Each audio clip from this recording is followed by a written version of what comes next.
Yo, I'm late. Oh my god, I'm late. Out of overseas to force out together, taking. I was sorry, working on, trying to working take on a away YouTube and video. deny the double Had a synergy. busy week with Deadlock and shit, and then I had IRL stuff yesterday, so I couldn't stream and blah blah blah blah. Way back then, No know cares. exactly what I'm talking about. We're here. And we'll actually punish overseas for doing that.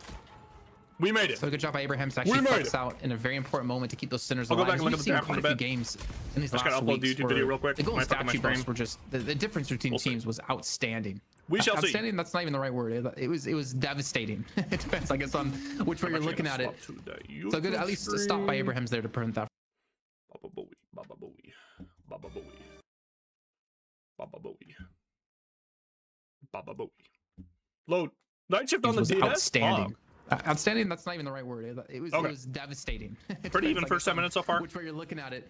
If I had to tell you draft right now, so we are seeing more page. I was gonna make a page video, but then the do roster stuff came out. Do an idle roster stuff came out, so I was like, huh. When Leviathan was trying to push the right lane, that forced Leviathan to go back to try to defend the doubles. I should probably do a video about that instead. The Leviathan have lost all momentum that they got from that early mid counter push because that Abrahams have sort of just outnumbered them in the right places across the map in mid and in this right side lane now. They've been the ones, Abrahams, to take down their right side Guardians. So they've completely turned the tables here on the Leviathan side. So Leviathan will have to try to find some way back into this game because right now it feels like the map is under the control of Abrahams. Well, I believe with the way that Leviathan are using McGinnis within the hands of Sonya, it's going to be more of like a carry McGinnis than kind of like the rotate, take early Guardians and kind of be somewhat supporty. Because obviously with the Page on the team, why would McGinnis play support? So it's still going to be like that secondary M1 hero of Mirage played by Empty Dreams and Sonya to be the, I would imagine, the main M1 hero here, as it's been constantly farming this left-hand lane. 9.1k souls. Only OC's matches him currently, and he's been able to maintain this left lane extremely strong. We gotta give him a little bit of time though, and he's gonna be a very strong presence later. I'll be locked in a If second. you're in the front lines against him, Gotta get this he's up. just gonna melt you. Too much shit going on in my life. Too much IRL shit, bro. Well, right now, you know, it looks like it might be a free earn for Abrahams. That's going to be carried across by Together on this Billy. Really important. Again, with all the Billy I've been playing, I feel like you're really hungry for those earns a lot of the time. But he's a pretty, efficient jungle farmer. It's nice to get him into a spot where he's going to be strong in the souls. Another pressure comes in onto this right side. Walker, good catch coming in from Taz. Wow, no chance to escape. Demov on Apollo, by the way. Whoa. Great job beating the riposte. Just to get the lasso off with no problem. Really shows mastery out of Holiday here at a task. As he comes back in once again here, looking for some more players. And it's going to be Together kind of alone. Does have OCs there to back him up. He's alone. Once again, she will be defended and pushed back away from this Walker. And really, there's no chance they're going to be going for a kill there. But here we go, Sonya now. Look at the damage he's able to do. Walls off. Stoneform's going to be there. That's what I was talking about. But he's already done a ton of damage here to Saint. And he's not really too afraid of this 1v2. He does have a little bit of backup out of the Guardian to help keep himself extra healthy here and to force them away. But like, look at the damage he's already able to do. He's got bullet lifesteal, weakening headshots on top of this, and monster rounds, and intensifying. I just don't really feel like you're going to shove him out of this lane. Head card. They're going to be diving on top of it though, and largely staying out of line of sight. Here we go, finally. Looking to try to use all that farm to advantage. Strongest player on the server. And okay, we're going to be getting an ultimate there. There it is. Apollo. Abrahams will back away from that fight. In the meantime, they will be diving on top of that right side Walker. Oh, good catch there at the last second from the chain gang. That will surely seal the fate. Surely seal the fate. You're going to dive for it, and there we go. It's going to happen. Kill confirmed onto overseas via Together. He's gonna is he gonna pay? I don't know if he's gonna pay a price. He's still alive. Escaping into the basement to sewers. Oh, he got caught. I mean, sure, a bit of lifesteal because of the three there as well. The blasted. Oh man, and that was there we go. The slam. God, I keep forgetting all the names. The bash down. There you go, bash down. Thank you. Yeah, don't worry. I'm having a tough time today as well for some reason. But Sonya's not having too tough a time here. Boom. They've been consistently forced them back. He's actually rotated on towards the right-hand lane. So finally, they freed him up out of the left-hand side, taking him out of video card jail, and unleashed him onto the right lane with the unstable rift to take down the last Guardian of the game here for Abrahams to defend. I mean, you start looking at, I think, OC's in particular. This is Arzo obviously YouTube. going to be out of the game. This for is the quite a YouTube, while. He baby. needs to, Live, happening right in front of you. But OC's been really a diamond for this no team editor, so no far. nothing. 12K souls. Just a boy to dream. A lot of pressure, and a lot of boy damage. anymore. But I don't think I can just refer to don't think myself as a OC's boy matches anymore. I up think well that's just against weird. Sonya. Like I think Sonya's just gonna overwhelm him in damage and sustain if they ever get into 1v1. Yeah, maybe OC's gonna 4 escape PM. because it's Lash. But Nope. Sooner. I don't really feel like you're gonna have a chance to kill him 1v1. Boom. Yeah, it's gonna be interesting to see that dynamic play out. I wonder what happened to Irizumi, because Irizumi has been very far behind on the overall farm. And yes, you know, playing the page, playing more of a supportive role in the team, but at the same time, just like really kind of further behind than you would. Oh my god! Actually, my bitrate is just dying with the video upload. You know what we're gonna do? We gotta close this one for a bit. I think just we gotta close the Twitch stream for a bit to save the stream. Items Irizumi has picked up as a death send's gonna net them a kill. Okay, I just need it for Gamba anyways. Off here, a little bit too much to ask for. Okay. When he has the security of his walk over the left. Pretty black game so far. All Guardians down. Only 5k for Hams. By Saint. This is OC's first game on Hams that we're gonna see. Interesting. He's playing Lash already. But they're still looking for Saint somehow. He's low HP. Gonna airdrop himself away though. Run, Ivy, run. I will say, one thing about Paige, has always been the case, is that Paige is like squishy and her mobility kind of sucks. And when you're playing against, you know, a Drifter, an Ivy, a Billy, a Holiday... So this is what my video is going to be about, is like, everyone's going to like overrate the Paige thing now. Oh my god. Paige in certain comps is really, really bad. She's a victim. She will get ran down. She will get CC'd. She will get exploded. And we're going to get also the plot armor to come in to try to finish this one off. Surely this game is going to get confirmed. She can get flown on. She can get Drifter pulled up on her. Even Billy can run her down. Lash, Holiday. There's a lot of mobility. Typically want to play Paige with mainly not against burst. I would say burst is probably the biggest problem, and then second's probably mobility. On the other side of the map. Too much mobility is kind of scary. They're actually gonna push this one. They do have a wave coming on through. They also don't have like a great lane pairing with it here, but I wasn't even here for the lane pairing. Oh, then yeah, with the rotation of everyone, by the way, now Sonya is now on the Leviathan, by the way. They dropped 3 marks for Sonya. It'll all be in the video. The one to carry the run across, and he has been sent back to spawn. Sorry if my bitrate keeps crashing for a bit. The bitrate will be crashing for another leg here, but we do have to take stock of things as we do have a 7,000 lead for Abrahams. We talked before, Dan, about Leviathan. They have a good comp for being strong early. But being down 6k at this just to help a little bit for a bit. Did they create the lead in the beginning that they needed to? I'm not so sure. I mean, yeah, Sonya has 16,000 souls, but the rest of his team is quite poor. 7 mastery for OC's. OC's is cooking, by the way, on the Lash. Interestingly, Leviathan cooking macroed pretty quickly by Abrahams. We'll talk more about that perhaps in a bit. We do have the pressure here from Abrahams on this left side lane. At the same time, they're pressuring the right side lane as well, so forcing Leviathan to defend here. And I mean, McGinnis definitely good at defending. There is some damage being put down onto Demov from up high. And we'll get the escape here, you know, showing one. Until it's back sponsoring, so the prize pool will be 4k minimum for the next 4 weeks. Yippee! Like a drop ship from StarCraft. Yeah, that is very true. Get his ass! I do worry though. Get his ass! Disarming Hex. Oh, there's gonna be lots of buff, by the way. Captain loses the buff. Lasted to his death. One really easy way to shut down Captain Sonya. filling, by the way? So Dispel Magic needs to come online to cleanse those away so we can continue to pump out damage. Because if you just like cycle any sort of that's another roster move happened, anti-shooting mechanism against him, McGinnis really won't before I made David abilities to back up on to do damage with. At least too much damage, like for instance Lash on the other side. Yeah, and an interesting spot here for Abraham. It's going to be getting a little bit too deep. And the Sandy Sniper on the other end of things should be able to finish off Freemark. He does go down on the Drifter. So a trade, though, given that Simply Dreams will die for Leviathan at the same time. And Demov now putting the pressure onto Taz. Taz has been having his way with pretty much everybody. Looks like Demov will regret that one. As his right side Walker should be subbing for. And the numbers game here is not very good. That's for silence. This is a big problem right now for Leviathan. Captain is I mean, you're tanky on the Abrahams, but it's a pretty scary situation. It looks like he's going to be able to intimidate them. They will fall back. Just got fucking but in the meantime, together just really being able to run down the server. And I mean, Together's on 14k, looking pretty strong in the Billy. But then you look at OCs and Taz, 19k, 18k. These guys are really, really strong right now. Headed to blue.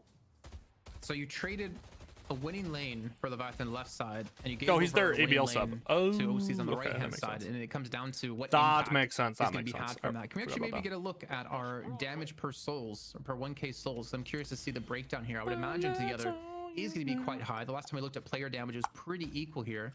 And Overseas is actually currently at 1k. I mean, kind of makes sense. He's only at 12,000 souls, one of the lowest earners of his team at the moment.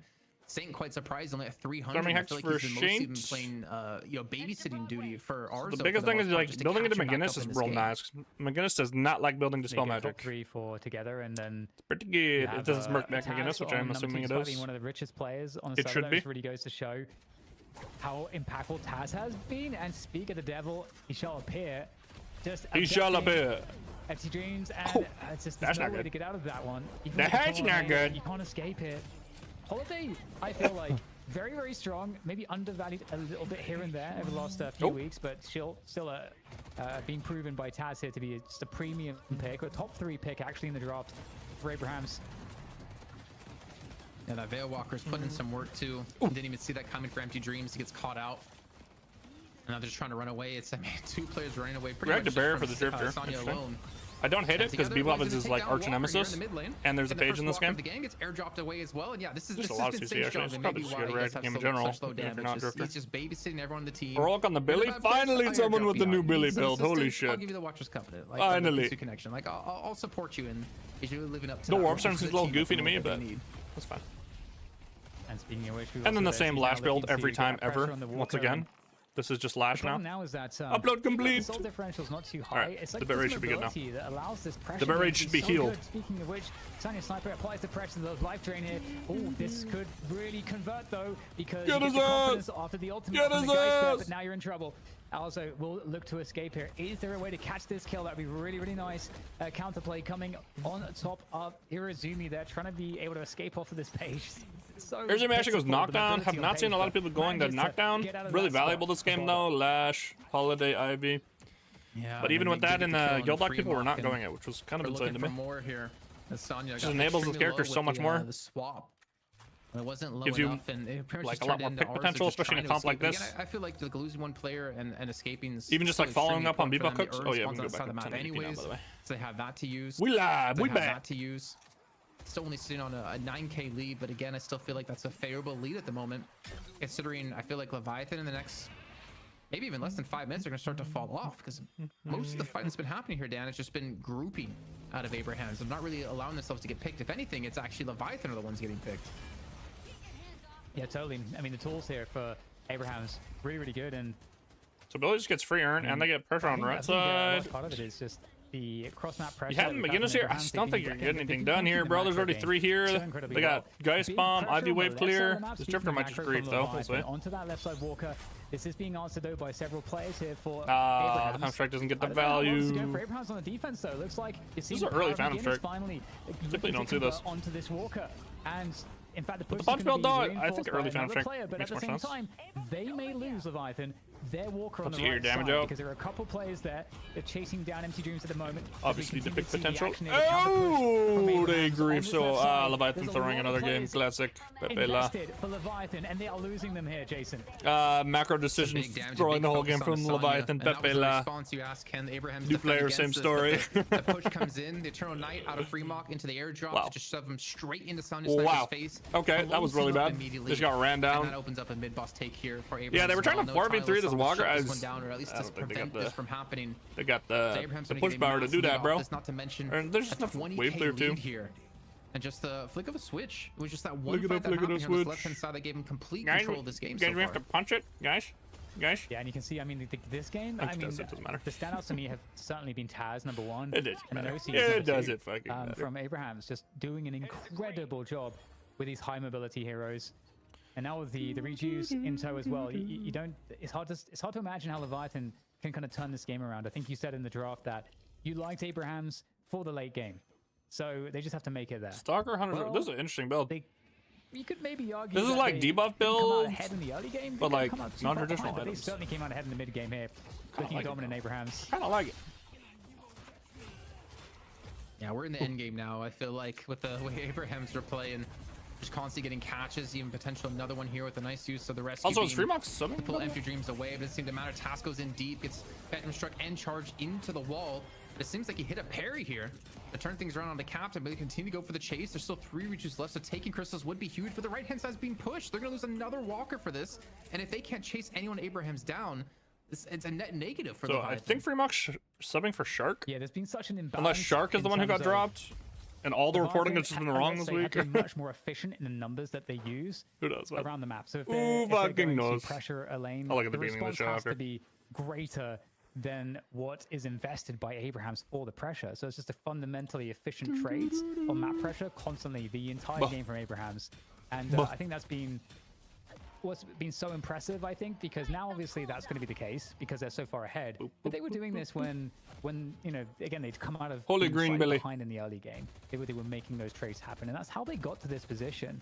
So I almost wouldn't even say. So I prefer warps on this game because there's immobiles, but also it just the more you chain, the more it sets up your lash out this game. Is just a game I am smart, Oshkish, so but team play on the metal skin's good. I get it. Of the game, just knowing how to get the edges. And hip comes in for Sonya. There's still difference. I mean, we can see it was maybe bouncing back and forth between the two. Don't love the 40 dudes, but now it's paying off because they're perma heading and just stay on the map. So it's probably fine. Minutes, maybe just slightly under 10 minutes. It's probably good. And then his explosive lead was taken out of Abrahams, and they're showing no signs of stopping here. I mean, OCs continue to get more and more fed. Sonya, nice. Kind of still being shut down. Dude, I mean, look what he's doing against Together. Did Captain not put 2 points into his 2, by the way? Because he got parried off a pin. Maybe the pin just was like slightly angle was just weird, but needs to go down. So it's 30 seconds left on the rejuve charges remaining. Rip Sonya. Speaking of going down, Sonya quickly falls. Captain just charges his way to safety. And this is going to be another Walker falling. Yeah, not looking good. Not looking good here at all. Abraham's same Leviathan. New week, same Leviathan. Yeah. Things. I mean, it's somewhat of a push from on the right side of the map. Looks pretty free. We'll see how far he can get actually with that. Crippling by. I like this game from Lash. I like it. I like it. Available for Abrahams, and if not, well, Dondo sees. Can MTGs kill this Walker quickly enough? I mean, it's really the only counterplay that they have here. You cannot even. You're actually happy to die for this if it's even possible to get it. I don't know that it's going to be possible here. Oh, actually, I mean, with the Jin's Mark, actually, we could get a big pop there. Might be doable, but you're certainly going to be trading your life for this one. But you're going to lose some base guardians on the other side of the map at the same time, and TP activated, so actually gets out. Yeah, but that's to me that's just like and they get buffs, they get earn. The best thing you can get. Go back 50 again in the scenario here for them. Like, yeah, you take the Walker, but you lost 2 Walkers for yourselves. You lost more and more of a. You become in more and more of a soul deficit. I mean, you're 31k now between the two when it was around 25k when the mid boss was taken. I mean, don't get me wrong, he gets something, which is very, very important. Outfire for Irizumi. But your team is falling further behind right now, and that's kind of the problem. I mean, oh my god, even I don't even know what the page build is right now, to be honest, though. I would not be surprised right now if Tass has the most. Because like I feel like it's a much more niche character. Oh yeah, no doubt. But it's the flavor of the month, so people are gonna be picking it a lot again. People are just bored, man. We need a new badge. Yeah, just been running the show right now. Not too much movement for Holiday is to really do super annoying if you're Leviathan. Again, I mean, oh, go ahead. Super annoying. Like Holiday does fall a little bit in terms of like your pick potential because like again the enemy team is going to be grouped up, but the raw damage. Okay, I'm liking this drifter build. I'm not gonna lie. This is comp. No, this is a fucking drifter build. Arctic Blast. Now he has with superior duration. He can just pull up on someone, Arctic Blast them, and then solve it. Now this is a drifter build. This is a drifter build coming through. Yeah, certainly. There's a chain gang coming on through here from Together, trying to be a problem. Or actually, was going to deny some of that, but is it going to matter? Going to get the back just kills everyone, by the way. And it is looking quite painful here. Just holy metal skin value. Object charging your way. Holy metal skin value on this left lane to start marching into the base here. Empty Dreams to double tornadoes. Run it down. March it in, baby. March it in. Going to be able to get a counter spell. That must have been to block the death slam. But 07, brother. The end result is 07. Death and more death. Here for Leviathan, as Demon is the only player can't do anything about losing probably either of these shrines. We're gonna get a drop just like you said on the Patron as well. It's so funny because it's like these like with Sonya. Leviathan keeps throwing the game in these states where they have metal skins to deal with him together. It's not even feels like it's to just stay in his face. Like if you make one, acting as a if you commit to one thing, tons of damage. It wouldn't be that bad. With, like even if they pushed this Walker, caught the Walker and got aced, it would suck. But the game wouldn't be like over. But instead, they like half commit to the decision, and then they're like, yeah, this is bad, this is bad, and then they back up, and then they get ran down, and then they lose this Walker, and then they all die, and then they lose mid boss, and the game's just fucking over. And you can see I was like, oh, well, going head to head to compete I feel like we should just at the end of the day, we're like, we gotta make a decision as like a team and do something instead of just being like, it's bad, and then nothing But if I'm thinking about the individuals, I've really unstop Rosies. Holy like fuck, this Lash is going to murder murder everyone. To deal with. Just everyone is about to get really murdered. Maximizing this lasso. That's probably the only one that I was making the video. But look at that. He almost kills Empty Dreams with just one barrel. This Holiday is Giga. Boundless plus. Empty Dreams was dropping half HP. Yeah, I can't even take part. Holy fuck. Complete map dominance at the I moment. gotta look back at the lanes here too. I'm curious if they put the Drifter with. Spawning soon. Like Drifter Holiday is a lane you can get away Drifter with. Good wave clear. Pop the parry. Both can roam too. Flying over the fence there. Is that still a fence? Looks like a fence. What do you think this compressed cooldowns on? I don't know. Like tall the lasso, barrel. Yeah. Yeah. I don't know. Maybe in England you have a different name for them. I think we just call them fences. Nice. Well, mid boss is up. It's not even necessary, I think, Jason. This is looking like Abrahams are gonna have a good time with this team fight. Chain gun comes out once again. Can't do damage to him when he's all chrome. We'll get the captivating read there to maybe make things cursed relic. Get it for the Billy. They are throwing everything on Sonic. Can't play the video game, man. Sonny doesn't have come on, let me get us play the video game, bro. Come on. Squad coming his way. He can't he got cursed, and then he got disarmed, and then he got tethered by the thorns, or he got snared by the thorns. Yeah, and streams can't do a single thing. Let me get us play the video game. Yeah, let's think about everyone get us. You don't like building the spell. Out of this one now, very. You like counter spell a little bit more. Take down the right side. It's hard to fit. There's really much it's a little hard to fit. For them to leave the base unless they would want to go back to mid boss. This game you probably just had to go with. But or just finish the game, you know. Just they have both options. They're kind of losing the game, so hard to do that, bro. Hard to commit.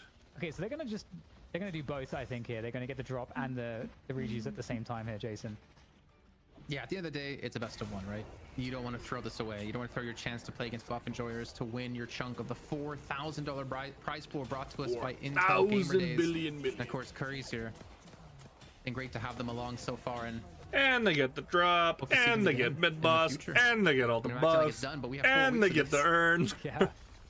I do like, by the way, that the troopers got left. This would be an interesting change that they could do, by the way, for objectives, is not letting them layer up like this, because it's like, man, you win one fight sometimes, the game's just over. Like, this game is already over, but now it's just like, they're literally going to go up like 80k. It's pretty insane. If they cleared the map. But they might just end the game. Man, they're just taking don't really need to do that. We'll get all the buffs, we'll get the even if they get aced with 3 redos, like, there's nothing, you're not losing a whole lot. Lanes. Just bringing the urn to their base.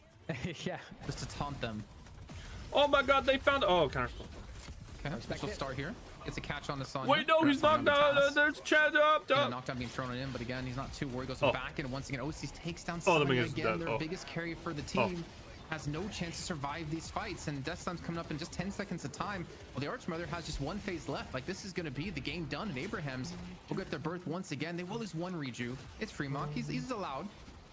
But it doesn't matter, because they won the game here. It's over, Dan. Okay, I'm going to look back at draft 1 sec. Make sure that it'll take a few more seconds longer, but there we go. Death Slam ready, off the rip, and goodbye, Paige. Oh, poor Razimi, not had a fun game here, but for Abrahams, it's been an absolute clinic of Deadlock. Macro, the individual play was fantastic as well. They look like they are in great shape here for what is now going to be the best of 3 upcoming against Computer, give me the numbers. So you have to wait for the number. Yeah, and we had questions obviously with those in the team. How are they going to adapt? He played really well on Lash. He also had a sub in Fremont instead of Shark, who couldn't play today. And so Fremont is just subbing. On top of that, team looks good. Team looks ready, but I still have to say video this, is not useless. I just made. But Buff Enjoyers are on a whole another level compared to Leviathan of what we've been seeing these last weeks, especially when they're able to field their entire squad. So the battle might be done, but the war's not over here for Abrahams. Yeah, certainly not, and it's going to be really fun to see. Certainly not. Against their opponents, Buff Enjoyers, because with Otis on the team, I mean, we had a great performance from him here on Lash, and that's something that's interesting, right? Because we saw that Sonya Sniper, who was so they did Drifter guy. Oh, sorry, they did Ivy guys, and it looks like they did do Drifter Holiday. Okay, Hams are evolving with the Drifter, and they are evolving. Showing here on Lash throughout this game again.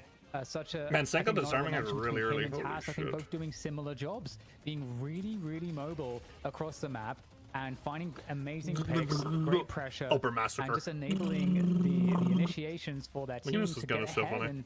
And I think it really created these.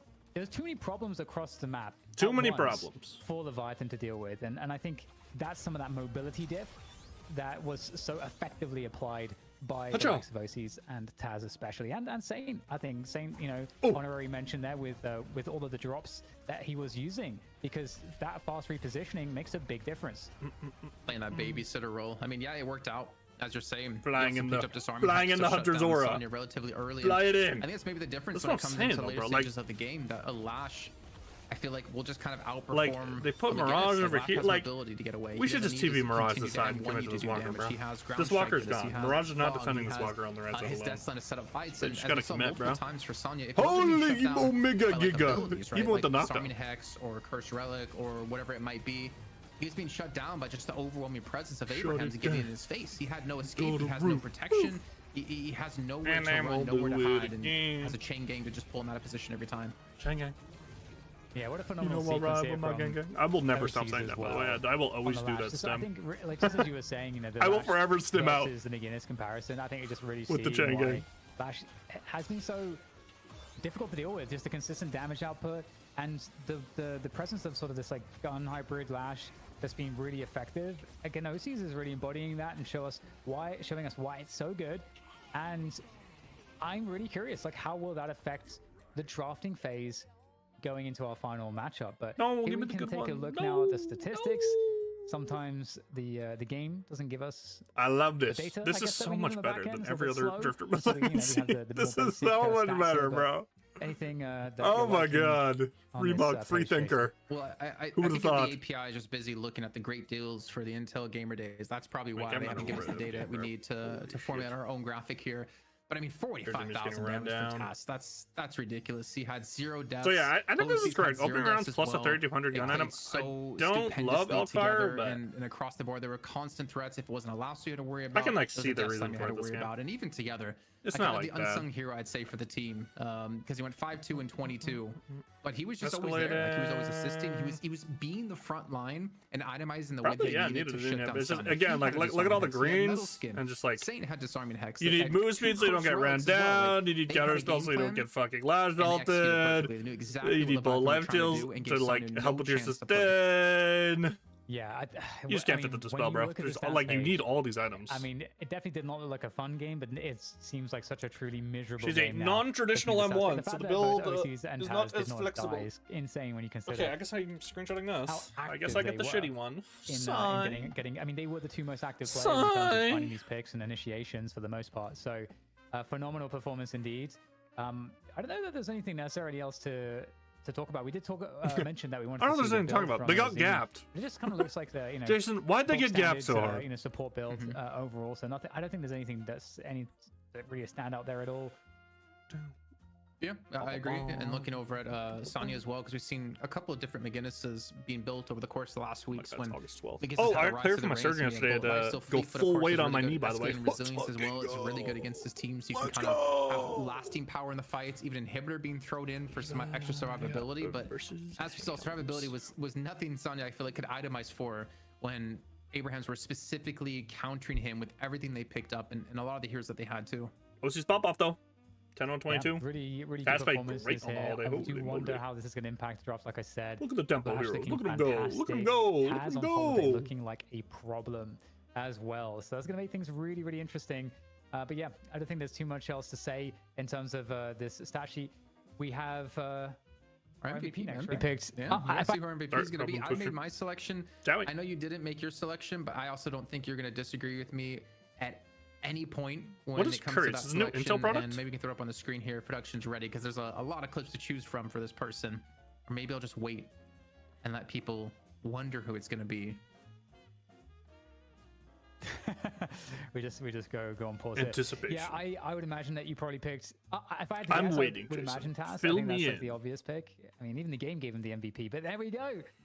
The Curry's player of the match is indeed Taz. Curry's. Got the cowboy hat, got the revolver, but really, it's what's in those barrels. I think it's just where some of the magic. Let me find more videos came. first. We'll go over John. So I think he like only missed one last set that we caught on the stream, and that was like right after you said something about him too. So we kind of like commentator cursed him, but like just all these lassos, being able to be so consistent is so important for any holiday player. But also like great use of the barrels, great use of the jump pads as well. Using Veil Walker extremely well to catch empty dreams here, but also like the time he gets him around a corner, so he has to use like double Dust Devil to get away, and then just throws a barrel on the exact location he uses to come out. Like Taz was killing it, man. And this is, I don't know if it's ban worthy necessarily going into the next matchup against Buffalo Drawers, but it's something you're gonna have to respect. Inputs, bro. Yeah, totally. Especially if it was a top 3 for Abraham. I got so definitely show you that they value this really highly. And I mean, you can certainly see why. So it's going to be very, very fun to see how that plays out. But yeah, phenomenal performance. Really seeing just excellent mobility and comfort there. The lassos, keep fucking dying on repeat, coming bro. again, proving to be just hellish to deal with, especially for him. Hellish. Typically, you think Mirage is amazing because he's so hard to lock down. Like, you know, he's just double tornado away and you're fine. But that wasn't the case here. You know, Taz had the answer. He had the answer. He had everything going from, just like you guys at home who didn't know, Intel Gamer Days is now taking place from now up until September 13th, where you guys can type !IGD. That's me. I'm a gamer. You can pick up some games, Tomb Raider, Legacy of Atlantis, and Star Wars Galactic Racer with any purchase of a this actually looks fun. Intel The Star Wars product. game? So you guys make sure you check us out and check out all the deals Intel has for you during these game days up till September 13th. And you know what? I think I might need to play these games. I was a big pod racer guy back in the day. I think it was on the N64, so I'm always about this Galactic Racer type game. Galactic. Yeah, and I mean Lara Croft. And you look good in a Lara Croft cosplay, so it's like perfect. I mean, it's cool, man. If you were there at the beginning too, like you've just seen the slow addition of more and more polygons there for Lara Croft. Is America chasing away all its fucking smart people? But yeah, awesome. We love how money works here. Awesome to see Team Raider still a thing. Now I can only hope that Deadlock has as strong as of a legacy, but I'm confident. Jason.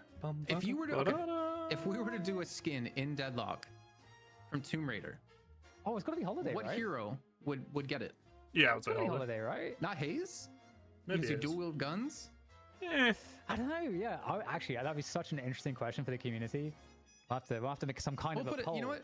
What are the people saying? Chat. So we have to head to a break and get things ready to go for our next series. But you can let us know in chat, who do you think would make the perfect skin or the hero for the skin of Tomb Raider for Lara Croft? Okay, we go back. In chat. We watch draft. Back after a break here with our best of 3 winners match in the EU Deadlock Night Shift. You know what? I'll do it like this. I'll do first phase, second phase. Okay. So, little shifts from Guildlock. I would say Guildlock or Guildhouse, whatever you say. I would say it's going to be very meta changing. It was a lot of tier 2 teams, a lot of like thrown together teams. I do think people are going to play Paige though. I should probably still do the Paige video, honestly. I did a whole breakdown about it, except I messed up the draft because I was so tired in the morning. But of the game I was going to use as an example, I think Paige is not that great. I think Paige. I talked about it when I was doing the analysis of Guildhouse. Like, she's very much like a victim character. I stole that from Deathy. He talked about that in his tier list guide. This hero gets ran down. This hero gets exploded. It's an immobile carry. Like, when you compare it to its predecessor of her like HP pool, like Mina has hyper mobility, impossible to catch, natural dispel magic buyer. Paige is none of these things. Paige just has to like maybe get a warp stone or stam mastery. I would say one of the two is like core. And then outside of that, you're just going to get absolutely fucking ran the fuck down. So I think it's going to be the new LARP. There's no patch. People are bored. They want to try new things. I think Paige is really good disengage into certain comps. I think it has really good cancel with the horses. Into things like Dynamo. That's what the main video was going to be about. I think it has it's a very niche pick, and it has a lot of strength in those games, but there's a lot of requirements for the game state to make Paige okay. So if you look at the draft, we get a Rem ban, which is really interesting. So that seems like a target ban into Leviathan, into Irizumi in particular. Irizumi's a great Rem player and a good Viscous player. Like, he plays all the sports pretty well, but Irizumi is like a true sport player. And then we actually see an Infernus ban on the other side. So really interesting bans here because a lot of the OP picks are, oh no, sorry, these are second phase. I'm a fucking noob. It's Pocket Doorman. Okay, never mind. It's the most standard bans ever. I forget it's, I always think it's like, right, I love it, but no, it's inside. Completely disregard what I just said. Pocket Doorman. Okay, Pocket Doorman bans happen, so naturally you're gonna see the Billy come in. And then this has kind of been the like draft theory right now is like, what do you pair with the Mirage? If this is like, because it's the most standard set of bans that you're gonna see. Sometimes it's like the Pocket gets swapped out for Mirage sometimes. Whatever. Some teams won't ban Doorman if they don't think they have a good Doorman player or stuff like that. But right now, this is super standard. So like the question is, what do you pair with Mirage? And a lot of people are going McGinnis on 2. I think McGinnis is really, really strong. Do you want to pair it with Mirage though, is the question. Because a lot of the ways people are playing McGinnis now is they're moving away from the turret build and they're going the gun build. So like Merc Mag and stuff like we saw at the end there. Like an inhib got built, stuff like that. And if you're gonna go Merc Mag and you have 2 M1 damage dealers that are gonna be doing a lot of spirit damage, I think it kind of messes with your damage spread a little bit. Like Mirage technically doesn't do like spirit damage with this gun, but you're proccing your Jin, which is doing spirit damage. So when you go this 1-2, you have to find other gun damage like later in your draft, or else your damage is going to be really, really easy to build against. Like people will just kind of start stacking spirit resist against you, and it's going to be a little hard. It's going to be rough. You could like McGinnis does do like somewhat hybrid damage, but when you're going the Merc Mag build, you are for sure going to be doing more spirit than gun, right? Same with Mirage, like very, very similar thing. Like technically he's hybrid, but you're doing more spirit than gun. The only like true hybrid I would say is like Wraith, but even then it's kind of like 60-40, 65-35 still with spirit in terms of like the damage you're dealing out. So this 1-2 in terms of strength I understand, but it's a little annoying in terms of like finding gun damage later in your draft, because outside of M1 heroes there's not a lot of heroes that do a lot of gun damage outside of Billy or Lash, which both get taken on the back end here. So maybe a Lash here, but then you're giving them beginners. Like it's hard to tell. Like on Arch Mother side, I have been liking a lot more the strategy of like a throwaway ban. I think makes a lot more sense to me from stuff I've been seeing. So it doesn't have to be like a full-on throwaway ban, but like say you're giving Billy, instead of banning an OP hero here, ban like Lash, and then they can't get this like Billy Lash pairing, which I think people are waking up to is a very strong wombo combo and just good pairing. And then if they go Doorman, you get Billy. So like, and then you get like Billy Mirage. So like it's instead of like if you're on this side and you're getting 1-2 instead of first pick. By the way, when I say 1-2, I mean like Arch Mother 1-2, and I mean Hidden King first pick. Like that's what I mean for it's a nomenclature thing that people don't really know yet. But if you have 1-2 your Arch Mother side, getting 2 OP picks is probably the way you want to go, and you kind of just want to give up the advantage of they kind of get to pick what OP first pick they want. They can pick if they want Billy, they can pick if they want Doorman. Even like leaving Pocket up, I think is a smart strategy. But hams know, like if you're a first pick, you should probably ban Pocket, because giving up Pocket plus Mirage, Pocket plus something else is like kind of rough. So I think that's like kind of a draft theory stuff that going forward that some teams should think about. We saw the bid in Guildhouse coming out. Like there was some weird bans on first phase, like Sinclair, like Dynamo. They were more like target bans, but it's the same kind of theory where it's like you will get 2 of the OP picks on the back end, which is nice. So that's the first couple picks, and then it gets maxed by Lash Holiday. I like these matches. I think when you see McGinnis, you can instantly start thinking about playing pick. McGinnis is Giga Chud. You can CC her. You can pick her very, very easily. It's hard to like burst her sometimes with if she can sit inside her Spectre after, but that's where a hero like Holiday's even better, where you can like yank her for a bit and then give your team time to just absolutely burst her. She can't just insta throw her Spectre down. Versus see something like a Paradox where you'd swap her and then she'd instantly get thrown down after the silence from the wall, if you get the wall swap off. That is, but I like the Holiday. And then Lash, I think Lash is, out of all the heroes remaining, is probably the best wombo to pair with Billy. I was talking about this during Guildhouse too. When Billy looks terrible is because you first pick Billy and then you aren't giving like you're not drafting towards the Billy and getting wombo with your Billy, versus like Lash ult or Billy ult. These are very like synergistic ults. Like a Lash ult can set up a Billy ult can set up a Lash ult. It gives you a lot of wombo. It makes your team fight a lot stronger. And then obviously Lash is just overtuned right now with the gun build. So Lash just also gives you like gun damage on top of being a great wombo and team fighter. So Lash is just really, really strong right now. So that's the 2-3 here, and then it goes getting Abrams on 3. If you have double M1, I totally understand. Top 3 Abrams, in my opinion.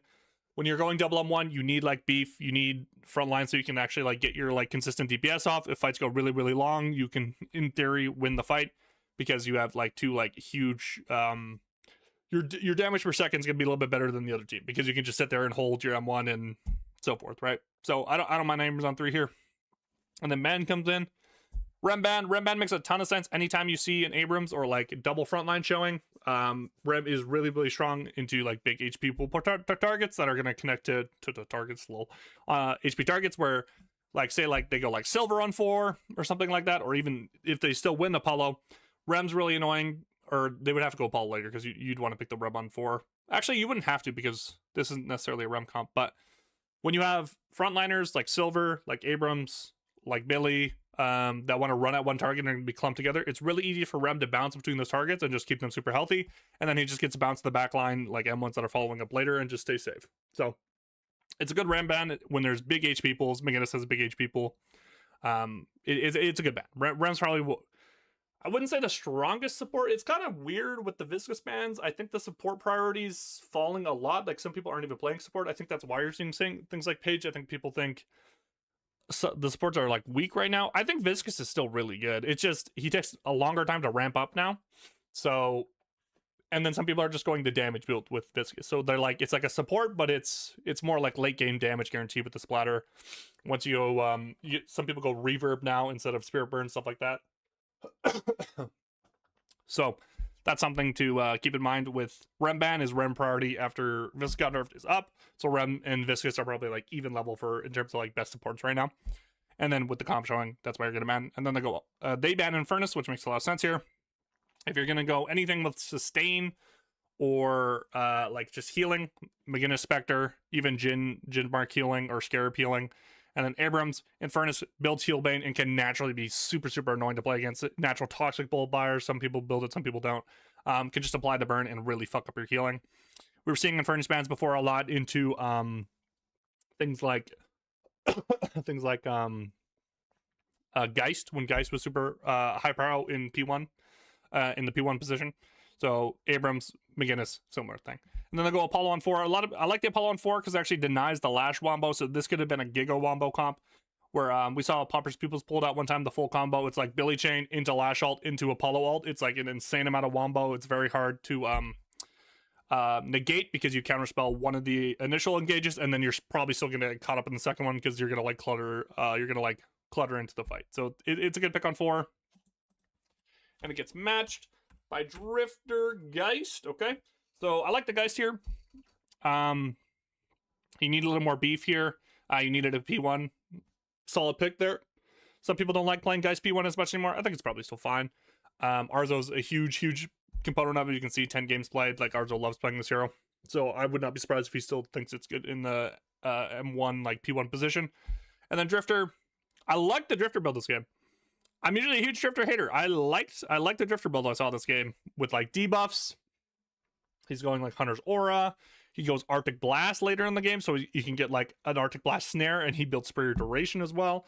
So he's getting like a longer snare into a longer silence. Like boom. I think people are learning how to play Drifter a little bit more now. I think the builds we were seeing at first were fucking LARP. I think they were really, really bad. I think this is a step in the right direction. My only thing I would think about a little bit more, especially this game, is like just building greens. Like building an inhib this game would have been huge. Again, I've said it to death, the HP scaling per boon on Drifter has changed. He's in like the upper half of the table now. So if you stack greens later in the game, you actually have quite a bit of HP, and you don't get like insta deleted, which is really interesting. And then guys, just talk about good picks. Solid. There's an argument for Calico here, but I think they actually kind of like the utility here. I think the blind here with the Drifter into this comp, playing into double M1, probably this is one of the few angles I would actually go like, especially with the way he built the Drifter. It probably makes more sense to go Drifter here than Calico. Don't mind it. Don't mind it at all. And then gets matched by Bebop Page. Bebop's kind of been the answer into Drifter, so I like the Bop. He, like anytime there's a Drifter in the game, I just see it absolutely get hate crimed by Bebop a lot. Interesting that I got behind enough where we weren't seeing that a lot. Bebop's also pretty good into Holiday. He's one of the few people that can like kind of negate her mobility if you're really insane at hitting hooks. She goes off her jump pad, or she's setting up to go off a jump pad. It just gives you like this half a second where you can snag her. Like the Bebop pick. Don't like Paige. Don't like the Paige pick here. So I'm glad they at least went Paige on 6. So they were like looking a bit. So again, big HP pools. Bebop, Apollo, Abrams, McGinnis. These are, it's actually how you get a lot of value out of shield is just stacking. Like shield itself isn't like a huge amount of like defense, but when you're stacking it on top of other big HP pools that are just going to run at someone, it just gives like a little buffer for like as they're closing the gap on that target, they just get this buffer shield that's not going to be draining their HP right away. So it lets your Abrams use Siphon Life a little bit later. It lets your Bebop not get insta-popped. It lets your McGinnis not have to use your Spectre right away, stuff like that. So I kind of like it. Also gives a lot of weapon damage, so it's stronger with double M1 comps as well, even though we were talking about these are more like spirit-centric M1s with their actual like damage numbers at the end of the game. But in general, Paige is really good with double M1 comps because the shield does give you weapon damage. And I just don't like it because of the amount of burst and pick in this game. Like this Lash Holiday, Billy are just going to be perma running at this Paige. I just talked about the beginning of the game. Paige is a victim. Very low mobility character. Didn't even see a warp stone this game. I would have loved a warp stone this game. I just get out of Lash Halts and like lassos and stuff. But at the end of the day, this Paige is going to get like absolutely destroyed this game. Went 065. Really, really hard angle to fit Paige into. If you want to true support this game, just go Viscous. I think Viscous is fine this game. Good into Q, good into all these Wombo comps. You can like keep your McGinnis alive for a bit longer. Good into Lasso. It's just a solid pick. I think people are overreacting to the Viscous nerfs a little bit. But the way Arizumi plays it, where it's true support, might not be as good anymore. Because if you want to go Decay, if you want to go all this util early, and you're going to be delaying your splatter spike even later, that can be pretty hard to deal with. In terms of like, your damage numbers are going to be really, really cut. So if you want to get good damage, you have to build the Express Shot type of build now. You have to like have early presence with your alt fire click, with the Express Shot Mystic Shot combo, and then later on your splatter will do a lot more. So that's just something to keep in mind. I don't know if it gets Ivy last year. Like Ivy fits the tempo theme that you're going with here with the Drifter Holiday Lash. You want to get active, you want to get ahead early. Ivy can just fly anywhere and show up to any fight. Also a natural disarming Hexfire. You saw it, St. Bought it at like 9k this game. Makes a ton of sense to me into the McGinnis Barrage. We talked about the McGinnis doesn't want to buy Dispel. Really, really potent item into McGinnis. It kind of like throws her build off. Even if she does buy it, then she's weakened because she will have to not go Counterspell. So then she falls victim to the Wombo comp that you're going for, falls victim to the Holiday, stuff like that. So really, really good pick here. Silence Bomb has a lot of value into like these clumped up fights, right? All these fights are going to be just like the Abrams going on someone that, or following up in Bebop hooks like this. They want to like glue to one target. Silence Bomb has a lot of value there. And Ivy just can just fly on top of the Page. Another threat to just like delete and neuter this Page. Honestly, Leviathan could have thought about Page. Leviathan, like I would not have mind Page, or sorry, not Page, Ivy. The tether with double M1 is really, really strong. So it's another angle that they could have thought about. People are overvaluing Page right now. I don't think the prio on this hero is correct at the moment. Okay, so they're probably gonna get Dorman here, I would No guess. draft. But it comes down to, again, McGinnis. That was second pick.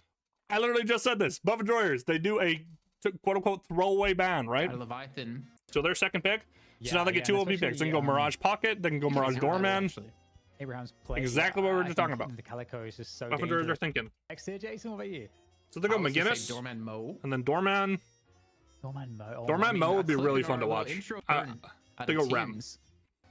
So if I had to guess, Scrim Bucks for Rem are up, and then they go Abrams on 3. Okay. Most of the time, and that's what they've done. Okay. Venator ban, okay. Makes a lot of sense. Natural heal cut with the nades. People are learning to go the rapid recharge type of build, like ballistic and stuff, so you can just stay away from into the nades again, because the natural heal cut into these heroes is really strong. Target ban. So what's OC's going to play? And Mina is typically like a hero he'll fall back to. So I wonder if that's just going to be a battle of who can get Mina. By the way, a buff, if we want to buff Venator very, very slightly, is letting his nades do hybrid damage so he can build heal bane, by the way. So to like fit this theme as like a heal cut M1, we can do that for Venator, by the way, if we want to fix Venator a little bit. Give him a little, just not like a huge buff, but a little step up, you know. And a Holiday on 4, okay. Calico ban, love the Calico ban. I think Calico is the better tempo hero out of Drifter and Calico. They kind of have to pick it unless they want to play against it, because I would go lash something here. Pick it up, you could go lash Apollo. You think they would have picked they it go if drifter. they had Rem already picked? I mean, they did run Ivy. Could be okay with the Doorman. And Holiday, so they have a laner that they can pair with to get it out of lane. I felt like has such Doorman can anchor pretty good. Just don't love the pick. It's just so. I think as soon as you go Rem on 3, you want to fit the double. You want to fit more front line around it. Guys that like the Holiday again like beefier targets that the Rem can jump to. Both of which were so successful for Abrahams in the previous game. It's a very different complexion for them now. I wonder if here's what OC's is going to play here. I don't see an OC's pick yet. Maybe he'll be on the Geist actually. A bit more damage on their side before they can actually go for something like that. I imagine ours was going to play Geist if they're picking Geist though. And then they go Apollo. Shut down OC's because I would imagine. I would steal Lash here. Or the Lash is bad though. And OC's going to be left as a last pick.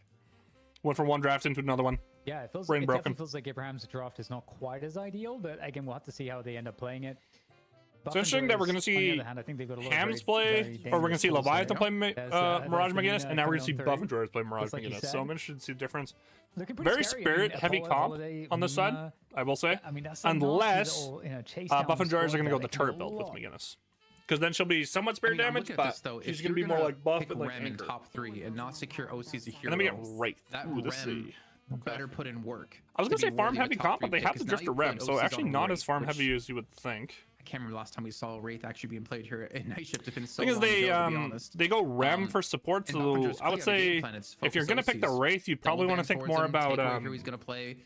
I would imagine this doesn't work. You probably want to think more about. He's gonna get a pick in top 3 in the next draft if they lose this game, because I don't know. Yeah, I feel like I think this Lash Man won the draft. In my opinion, they get 2 OP picks on the backside. They're really spirit heavy, so that could be a problem. But I agree with that. I don't know. I think it's going to be interesting. And then also the Mina pick, by the way, like I wouldn't say it's most optimal, but it hard denies OCs because OCs can play on the Wraith here, so they saved OCs for the back end of draft and they denies this hero. At the pro play in ways you can't in ranked. I'm going B. Ranks, like no one wants to buy slowing hexes. Not enough value with the Rem. Like they went Geist, but they didn't get a second frontliner. Just a free farm and then end your team, and so that's like the ranked version, but in the pro play. Wraith is not. They're worried about Rem getting banned though, but I don't know if Rem is good enough to pick top 3. And with Geist and Wraith, Jason, it feels like you got 2. Man, I would have loved a Mo. Mo on 4 here. Oh, I like this comp so much more. Yeah, fits the Rem, gives you more fat HP target to hop to, lets you bounce around the fights more. Instant follow up too, by the way. Oh, actually, like you can go sleep in the grab or grab him to sleep. Putting Arzo on the raid. Sleep's really good with Billy though. So you have OCs and Arzo. I would have really liked a brunt of the soul. I would have really liked a Mo. But then I look at our Drifter, just go full beef. Rem, Doorman, and Billy strong enough as a core of 4 to fight up against what's most likely going to be Mirage, Abrams, I'm going B. And Apollo. And I there's a lot of control with I Doorman got a ton of points. I can be a little more. But I kind of favor like Buff and Jor's format Dish it out a little bit with my fake internet points. Yeah, I'm totally with you on this. I do feel like Buff and Joy's generally have overall a better squad. I like the mobility that Buff and Joy's have. Obviously, so you got the other end of the spectrum. Biggest complaint here. Overall, a very, very mobile lineup. If you're gonna go Drifter on, was extremely powerful. If you're planning to play tempo, just the previous game, and then they don't even really go that tempo. Than their opponents, they used it really well. I would just go Calco on 4. It feels like they have to protect their farm over Drifter as well. Like this isn't a great Drifter. Like Arzo, and you look at OCs, with the last comp, I liked it a lot more. They need to kind of time this comp, I don't know. Maybe Rem can save them a little bit more. I don't know. It is like the blind into the double M1s like I was talking about earlier, but I don't know. Without kind of maybe I want to see what he builds. If it's a similar build, and that's just kind of problematic. So I just feel like it gives away too much momentum to Buff and Joy's. Here's see what Zergy does about the disarms. I think Rem will get a disarm. Maybe even Taz gets a disarm this game. I remember quite a few games he would have like. But Zergy, again, like I was just talking about, like it's like you got to pick your counter spell, your dispel, or whatever. I don't think he necessarily needs counter spells much this game, so he might just go disarm. Especially when he attacks the sinners, and for the rusted into the disarms. Of not allowing Saint to steal these away, so they need to be very, very present when those spawn good in lanes though. To take them is almost as quick as possible. Especially like considering it's a Wraith top, these are solid lanes. A little bit squishy, honestly. Like I get like you get a Billy Rem lane. Dorman's a little you compare either Drifter or Rem squishy. Or Wraith with the Doorman to kind of like get it out of lane. It back to him, but just imagine him running it down Dino. This is kind of why I would like Calico more here though. But yeah, I don't know. You could do like a Calico Geist lane and have like a lot of presence. And then you could pair your Wraith with the Doorman. Zerg is going to be a menace late game, but doesn't necessarily need to be like a late game powerhouse carry. But maybe they just go Calico on 4. You have Cosmetical I don't know. probably going to be involved a lot in these skirmishes. Maybe they just go Calico on 4 and fuck your shit up. I don't know. It's going to be hard to prevent. It's hard to draft against Buff and Joyers, bro. They play everything, and they play everything really well. They play tempo really well. I feel pretty strongly about Buff and Joyers having a great draft here, and I'm just curious how Abrahams will solve the problems. I do think that, you know, having a doorman. So they actually will put Arzo on the Wraith instead. You know, so it's going to be Oshi's on the. You don't get with other heroes. So on the guys, which is really interesting because Abrahams have always let Arzo play guys. Stage of the game. You know, Drifter is very strong. We might be in good teammate territory. I mean, there's definitely like good tools. I just think that the Buff and Joyers roster seems more cohesive. But that said, Jason, I felt like Leviathan were going to do way better than they did in the previous game. You were off there quite far. How the game turned out. I respect the hustle. I think one thing Abrahams do have though is they have a surprise factor. Like again, as you mentioned with Doorman, I think I would have loved a Mo. I want to see a Doorman Mo comp, bro. Ever since the Mo buffs, we haven't seen it. It is very, very strong. Quickly kidnap someone, you have to like preemptively set it up. But the fact is, you can see where that door is. And we've seen even Abrahams like respect. I don't think it's a bias thing. I think in scrims you go for the setup and it doesn't work and you go out of the play around that or just stay grouped up whenever they are. I can definitely see it being a better on stage and not allow the kidnaps to happen. But better on night shift than in to send in like a chain I think the scrim bugs on it might suck, but out of Drifter, it sometimes can be hard to stop. Yeah. The other thing, there is a holiday in this game, so the Mo could get insta canceled. That's part of it too, probably. In the game, I'm actually curious if you feel like Drifter's found a place. And that it makes sense because I think a lot of people you ban Holiday, they go Calico on 4, and then you go Mo. Where they were thinking, okay, should we just get the kit? Is Drifter, does he make sense? And we're now seeing him consistently picked. He seems to be quite strong, but not overly strong. So DDK's on the Drifter hate train. Yes.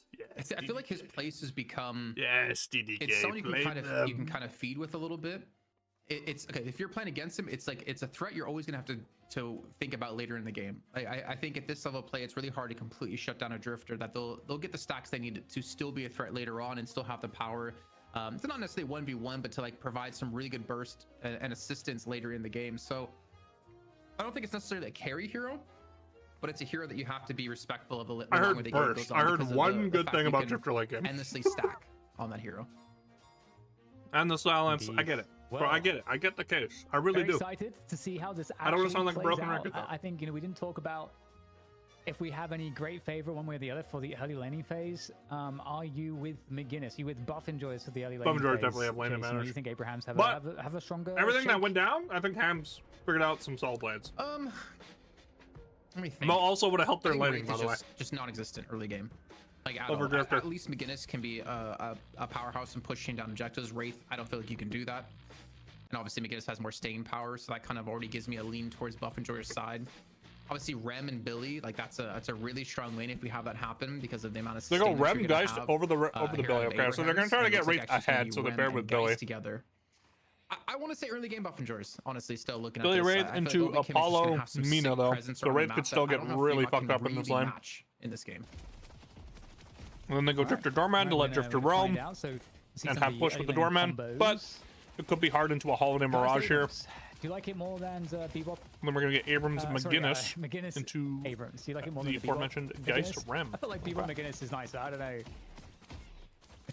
I think Bebop McGinnis has some pretty. Curious that they're pairing the Geist with Abrams. I feel like Abrams the lane sounds kind of the front line that you kind of want as a McGinnis player. You want like the focus to be on someone else, not necessarily onto you, so you can just sit there. I have to watch it yesterday. The entire time, and I feel like Bebop. Side and Wander played and look kind of like kill potential because of the hook, but I think like sustained potential. Like the Rusted Rush into the McGinnis. Really I like it. I like it. Yeah, it makes sense. Get the Siphon Life already. Will zone players back. Into a good. That's how you need to play lane as Rem, by the way. So use your HP pool as a tool. I'm curious how the Geist Rem will play because they've got good AoE abilities, right? You've got the bomb, you've got the pillow, so a lot of options to counter push or de-push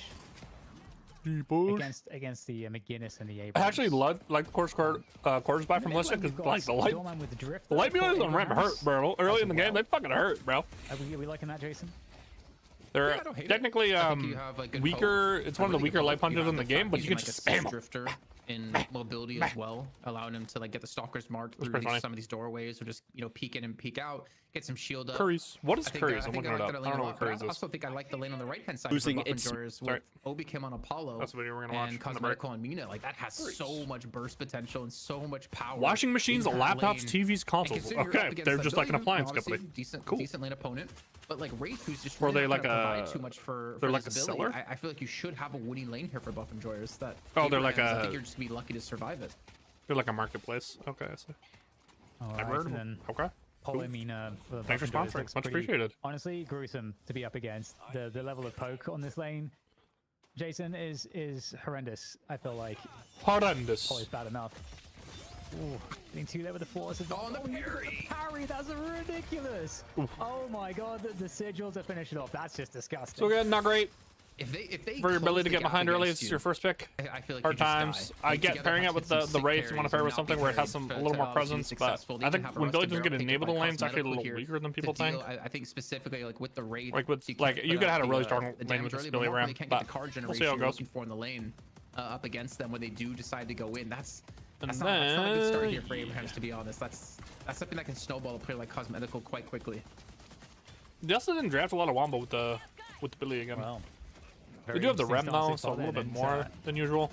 Okay, Doorman's actually like weirdly kind of good with Billy if you get your door setups. Shutting down OCs completely.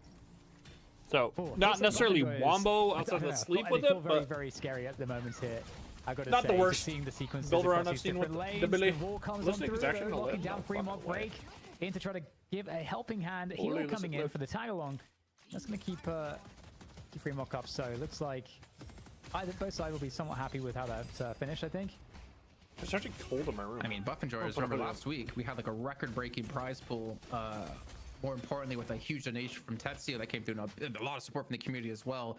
They won like 3K, like over 3K last week. Now they're coming for another 2K here this week. Like they see the money, man. They want to enjoy their Intel Gamer days, and they're going to be put on the paces to do so. Absolutely. Well, box is being run there by Drake as we once again go back to see the shenanigans here from Obikim on the Apollo. And actually, I think you mentioned this today, and I think when we got to see Obikim on Apollo previously, like it's really, really fun to see that. Look, but the charge straight into the tower. This is hell for OCs right now. Trying to get away. It's almost like a bebop hook there, just with the charge instead. And I cannot believe OCs is walking away from that. It's more like limping away, I would say, honestly. He's very low in health, 2.6k in souls. Drake even going for the chase down on the rat here. Oh my god, Listic shows up as well. Rem just can't get a break here. Oh man, they're still with the chase shield charge in 6 seconds, so it's gonna be a little before they can get the kill. They get the barrel mid-air on Insane. Drake gets the kill, and the pressure is still being applied on this left-hand side. And this I think this dice Rem lane was a mistake. Yeah, just such a good roam from Drake though. Work with a Holiday. This is why Holiday seems so good, and you're expecting to see, okay, will there be a Calico? Got banned out, but also 1-to-1 together got movement. Oh my god, they're getting farmed. Another assassination with and I mean, Spirit today, for Mr. I wonder if Zergy. this is going to be a theme here, Jason. That Holiday's, stocks rising. Yeah, might be. Honestly, you know what's crazy? If there was like a Rookie of the Year award in Deadlock, which is, it's obviously it's kind of not really a thing, but like a Rookie of the Year when it comes to comp play, I would have to give it to Vrayek. Like he has been. I feel like I don't glaze him enough, and I glaze him quite a bit. He's been one of the most impressive players of 2026 in my eyes. And I know Both are stomping. Consistently put on some amazing 6K in 6 minutes. Not good, bro. Not good. And Buffenjoyers in full control. 6K also got left guardian before like 5:30 or something. Yeah, this early game is going very, very, very badly for Abrahams right now. Trying to do what they can, but we'll see if there's any play into the mid game for them, or whether Buffenjoyers are going to be able to really leverage this early lane advantage that they so far have. And Cosmetical going to get taken down, so that's something there for Abrahams. Get the parries here against together, just ridiculous damage. Oh my goodness. No way, this no is way. Insane. Oh, Talia's up too. Together uses his ultimate. Oh, okay, but Rem rotates over. If he won that 1v2, I would have walked out. I'd been like, all right, just end the game. It's tough sledding, bro. I feel like he's allowed him to leave. Oh my goodness. I mean, this is overkill as well. I think we have to point out. But hold that thought for a second. We do get the charge there down on to Fremok in this mid lane. No, Fremok's gonna die. So Buff Enjoyers looking to assert themselves. Nice Chip character, like, bro. snipe there onto Fremok with the shotgun. I hate this like. Oh, you can just int on it. Yeah, I don't know. It's like, bro. He's got big hands, so. Again, yeah, big book weird, too. really. I understand where you're coming from. Like I just disagree. It looks like a revolver, but it's actually kind of a shotgun. Why not get a like a shotgun Calico revolver. who can like win The early Deadlock game special. and then looks even better But with the this is, tempo? This is tough, man. It's still hovering at 6K. Obviously, Yeah. I think it's like there's still 2 Guardians up for Abraham, so it's not like this income has been created, this like space has been created just from objectives alone. They're just winning out on farm, they're winning out on kills. Yep. But Abraham's, I mean, don't count them out just yet, even though it is looking all up here for Buff Enjoyers. They just need to avoid getting into these skirmishes and dying. And oh my god, the charge at Holistic opens things up for a kill at a hoot. But Vreg comes in and steals it away. Ah, Fremok just running it down. He's 4-0 for sure. Something like that, yeah. Now Together's getting chased down here, and we'll be able to escape, I think. But actually, gonna get the pursuit. Together is a dead man, apparently, or a dead goat. We'll see. Who's a psycho? Just a full commit. An absolute psycho? A madman? He's not wanting to allow an escape, and he will be able to make good on that. They're gonna get the Guardian as well. So this is a. There's so much follow-up on this team, bro, by the way. Like here. Vita, Mirage, Holiday, Apollo. They could just problems right fucking now for run Abraham, at you, because they're bro. gonna be, worried about mid. They're gonna be worried about right side of the map here. They might be able to take down the mid Guardian Abrahams as a counter. Let's win for Rake. Plus I just 210. like how unperturbed they were. Just let Wraith keep shooting them. Just let Arzo, yeah, you can keep hitting us. We don't care. We're just still going to take your Billy. Oh my god, the charge to the door as well. Looks like Lustig will be thrown to the Baroness Hotel. The last one comes out of Vraic, and this doorman is a dead man. Vraic again, 5-0 He's a in this dead game. man. A little bit low in HP, but he has the support of his team here. And they're going to continue. Oh my god, Fremok's gonna do something. Holy shit, oh my god. He actually did something. Yeah, nice kill onto. Damn, who went for the parry? Oh, and he's dead again. What is the cost going to be? Staying in the veil hits. Well, okay, guys, though. gonna go through the veil.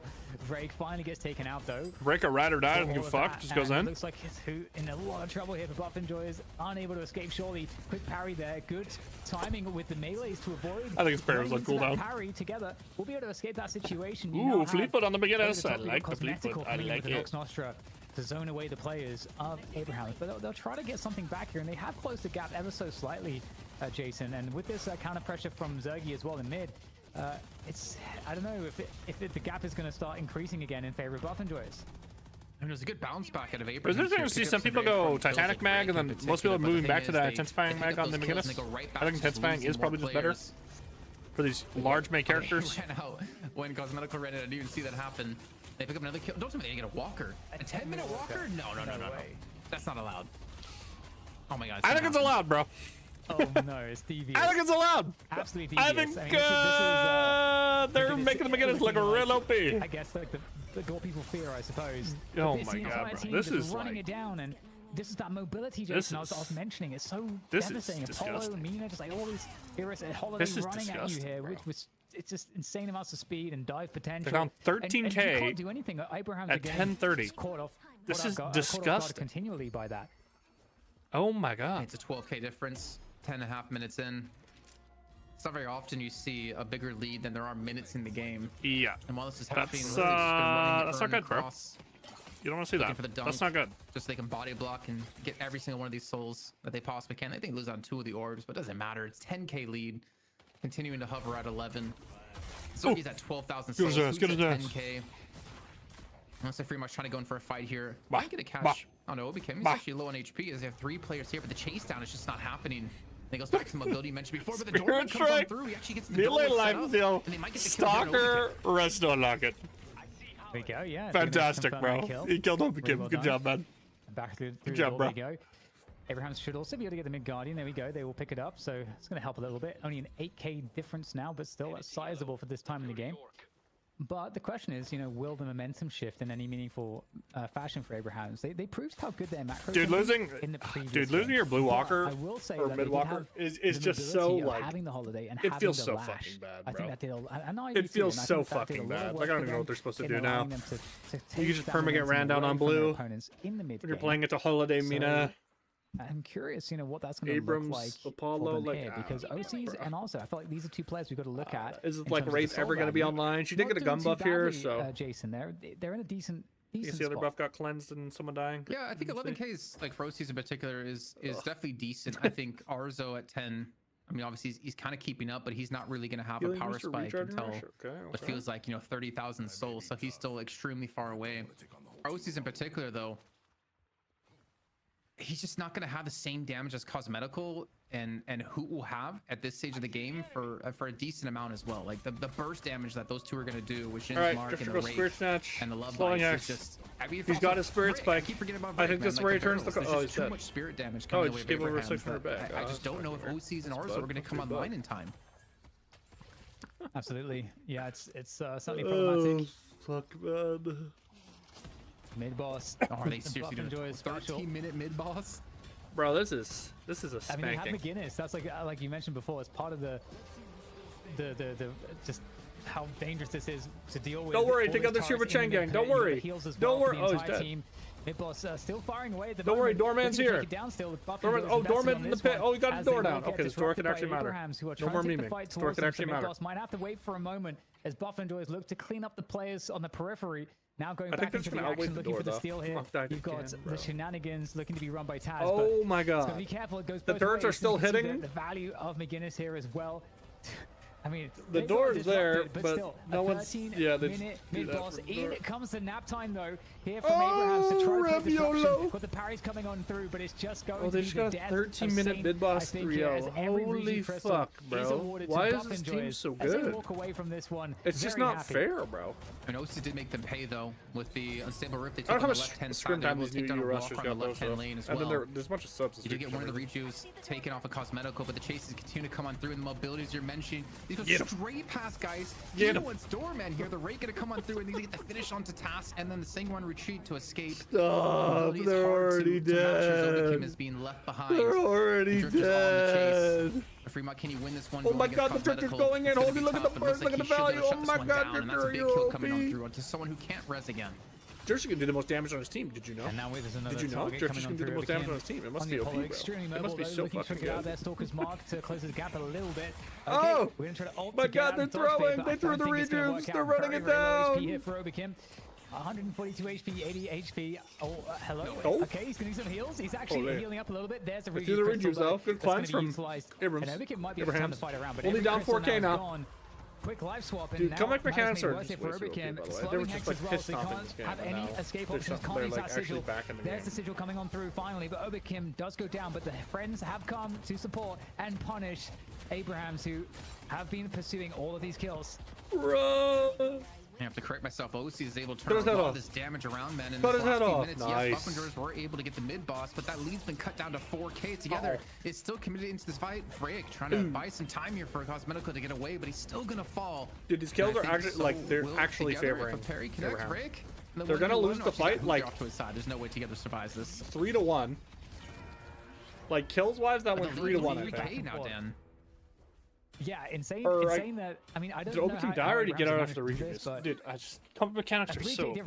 It's just ridiculous. Marginal. They're only down fucking 2k now. This is ridiculous, bro. At the 10-minute mark or something like that. Look at this, bro. They were down 13k and then they just get a couple kills. Now it's like, what? They lost the mid-boss, and it wasn't that they just lost the mid-boss. Every crystal went to... Yeah, their mechanics are a little... So Abrahams has somehow managed to turn this game around completely. And I feel like... Max tempo buys for the Rem. I think it came down to the macro. Again, like they let I don't know if I'm convinced of the resto for the Rem. So I kind of like it because he got that stable rift, and I feel like stamina is really good on Rem because the rest of his movement kind of sucks because of his model. Because they took so much. It's hard to do like movement tech with them outside of like instant air dashing and stuff. Or towards these guardians, they get another. I don't know if I'm convinced. An urn turned in. It's only a 3k difference also, between the two. I don't know how important green spike really has been shut down, and maybe for Mr. Rem. To say maybe shut down for I got power up pretty early, but I'm still starting to wonder how that's actually like the way to go. Through to stop the hook from actually pulling him in with the chain gang, but the Rem because it's like you don't get a lot from the spike. Like the items are really valuable to you, but the spike is like I don't know if you should worry about it as much. Danger from the Abrahams roster. I don't know. Already turning things around in the mid fight and. Just the chase down here, we're starting to see the power of Geist as well. OC's coming on through the life drain, but There's the wall to lock away the escape, and over the top we'll have the seismic slam finishing off OCs. So not a good look here. By kill though. OCs, that's going to turn the fight in favor of the. Arzo's actually pushing side here. This is not great from Buff and Joyers. Them apart with the minigun. They don't get a lot from this. Coming on through again from Overkin. They're kind of fighting for no reason. Extremely low on HP. Little chasing the ball from Buff and Joyers. Not typical of them. They lose a walker for it. Up here, Jason. He's been having a. Hams are just back in it, bro. Fanciful time on they were getting absolutely spanked, and now they're just back. I mean, look at the souls down. Yeah, comeback mechanics must be balanced, bro. Insane. They must be. 2K ahead. I don't know how the hell this happened. I know. But they were able to turn around a 12K deficit and get in the lead for themselves. And obviously, really escalating. They have the lead currently. Whether or not that stays the same. I love Hoot's Mirage build though. A question yet to be answered. Sustain maxing. But the way Buff and Joyers were playing, it's really hard for Abrahams to. I think this is the way you split Mirage. And then reactive this game because they have so much CC and they have lift and shit. Player damage overall. I'm really curious because I feel like ours was just not been there. Reactive again, one of those items that people don't. He's down there. Ever since the Indomitable change, it procs into silence. So it's good against Drifter as well, by the way. But like Zergy's up there, and we talked about Drifter before. He asked about his plays currently in the meta, and Fremok's been doing some work. He's at 16,000 damage being done here with very minimal items, and he doesn't have the most farm on the team, but he's just continuing to pump away here. As Vrayek, he's gonna hit the lasso. The backup's gonna be here out of Buff and Joyers, and that should be. Of course, the caster curse coming on through, and Fremok being cleaned up. What is he at? 8 deaths? 9 deaths? As well, because if we get no, you don't understand. You can int on this character. You don't understand, guys. No, it's tech. No, you don't understand, bro. It's so insane that the game is so close. Yeah, bro, this is literally just like. I mean, it's someone just send this to Yoshi, please. Like the comeback mechanics are so out of whack. Yeah, no, guys, he has 4 kills though. No, it has to be worth, bro. 28 kills. The Drifter has to be good. 11 kills. That's insane that the game is so close. Yeah, I think so. And I think it's a testament to Abrahams to just keep focused in the game. I think a lot of people, a lot of teams would get like the early tilted being 12K down like that, and with what came to. I like the way Hams are buying though. They're like to get back in the game. They just perma tempo bud. They weren't like. And you can see it together. Trying to save money and just dying with it. Amount of kills so far in his team, at least participating in them, is it's like a little bit of a throwaway onto Vrayek. The Baroness Hotels. The fight's going to continue to break out here. Warpstone's really good for Dorman in this game. So is Arzo. There's just a lot of catch, a lot of burst. Abraham's going to continue to go in the charge here. Together trying to lead the battle. The rest of lock in hand and a rim to his side. He's able to put in some it goes down. Decent frontline pressure. Zergy and Hoot are untouched here though. And Hoot's pushing side. Arzo had to match. And they're going to be able to win this battle for the most part. Dorman's moving over though. The full back. Nox Nostra coming in. Bit up in 40. Buff and Joyce to try to get the fucking bats, bro. They chase down these isolated players. Leave him alone. He's just a little guy. Oh my god, Red lived. OC's dead though. Look at the double back coming on through from Cosmetical. OC's died and the Hoot TP'd out. Fucking swag walked away. Cool guys don't look at explosions. And this is going to be very key timing. The Rift is coming up as well on the right side lane as well. So Buff and Joyers, only one player down at the moment against the 2 that are down for Abrahams. So understand about their damage though. Buff and Joyers in control at the moment. As well as Zergy, he's a POV right now on the McGinnis. It's a danky McGinnis. Holy fuck. And then some turrets they can retreat away. I think Fury Chance is really good on McGinnis. Like really good. She's probably the best. Getting a 2-for-1 exchange there. Best buyer of it. Because of the way you fight, you use all your abilities all at once. And then if you're not building for turrets, like aren't set up for it. Once your Spectre's down, you don't really need to use movement. You don't really need to use abilities. You just want to stand near Spectre and shoot.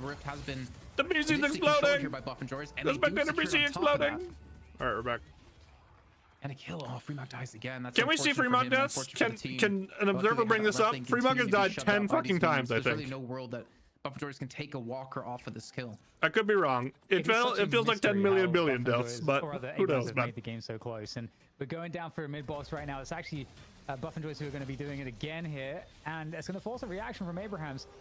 They don't have many ults at their disposal except nap time in terms of the team fight ults. Nap time. The nap time's going to have to come in perfectly, but must be some cannon spells online here for Buff and Joyers. Definitely cannon spells online at this point. Play that. Seismic Slam over the top, ready to receive this push through the choke point, slowing it down. Holy bells, holy bells. We've got 2 regions captured by Buff and Joyers. They'll get all 3 now. Get stats off. The remainder of Abrahams in this and they're up 10 hit. again. And we'll see the chaos here as Life is looking. Oh my god, that punch did so much damage. At least they got the Reju crystals. The fight looking overall better. There's the chain gang from together here for Abrahams as they're trying to do everything. Use alternate Rejus again though. They've gotten rid of every single crystal. They're all 1 HP, but any extra value to be had here? Any players to be dropped? Doesn't look go like free it. buck, That's go. as far as Abrahams could go. The 3 Rejus are dealt with, but it's going to come at a cost of 3 players. Waves are good though. Players and probably Walker. Buff enjoyers are going to get right Walker. Control built up for buff enjoyers. We can cleanse the left side here. On top. Did get their base broken though. Welcomed. So a little awkward, but did the minions take on the base guardians, Jason, on the left lane? I think they did, man. And this is just continuing to show. So their shrines are gonna be a little low here. If they throw a fight, it can get a little spooky. This Walker should be falling here. Just from get a little spooky. I mean, I don't really see a world you survive this. We have no one to jump to. Maybe you can get to run, Tass. run. Oh, we got there. Looks like he actually did get to Tass here in time to escape this one. Right. The Walker. Walker's even out. Eventually. Ham's one advantage. Really back on the attack. I mean, yeah, they took away the Reju crystals. But they're still that's not good. Telekinesis coming on through. Pulls Hoot back in. Dust Devil going to be up in time. And he creates some distance. Reactive barrier was actually Giga there, by the way. Out Abraham's here. Barely escaping the cards there with the Dust Devil. So this is the thing that's really Surge interesting of about this game too, is power, that reactive, a lot of people have been going killing booster now. Stronger, Geist becomes stronger as well. I like recharging rush. So because cards actually are the majority of your damage, but it's honestly mystifying to me how I don't know how I feel about the healing managed booster. I don't know. to keep it so close despite the fact that it sounds okay. So ahead so early. It sounds not bad at all. Have been getting these mid bosses. But the fact that Abrahams are just always in with a challenge on these mid bosses, and are able to get rid of all the Reju crystals. There's a lot of like incredible. Not that people think about like. I mean, I kind of want to say Abraham's. What should I buy that is worth delaying my 6Ks for? Like this is my whole thing with Surge of Power. Like the fact you have a chain gang, a nap time, darkness. It's like Surge of Power is like top of all this is really proven to be objectively really an understated item. So I don't 100% know if it's like worth delaying for. But it seems like a lot of people seem it's really worth because of the way you duel with cards. Get like the really long you're proccing it a lot. Like the unstoppable on top of this to prevent him from being dislodged from this position. But then it's like, can you go Surge of Power, Healing Booster, Recharging Rush, Rapid Round? Like, there's just a lot of. And it looks like Vreg is looking to set things up. A lot of buys where I'm like, I don't know if we can afford to do all this. Or not according to plan, exactly. But Buff enjoys. 27k. And that's 3 plays hit by the Apollo ultimate there. So Life not looking all that good. Realistic though, with 2 kills off of the back of that ultimate. And Abraham's now in trouble, looking likely to lose this Walker. Over the top, you've got. They have a lot of resistance with this one Walker, but through as well. You've got the pressure from Hoot on this Mirage, doing insane amounts of damage.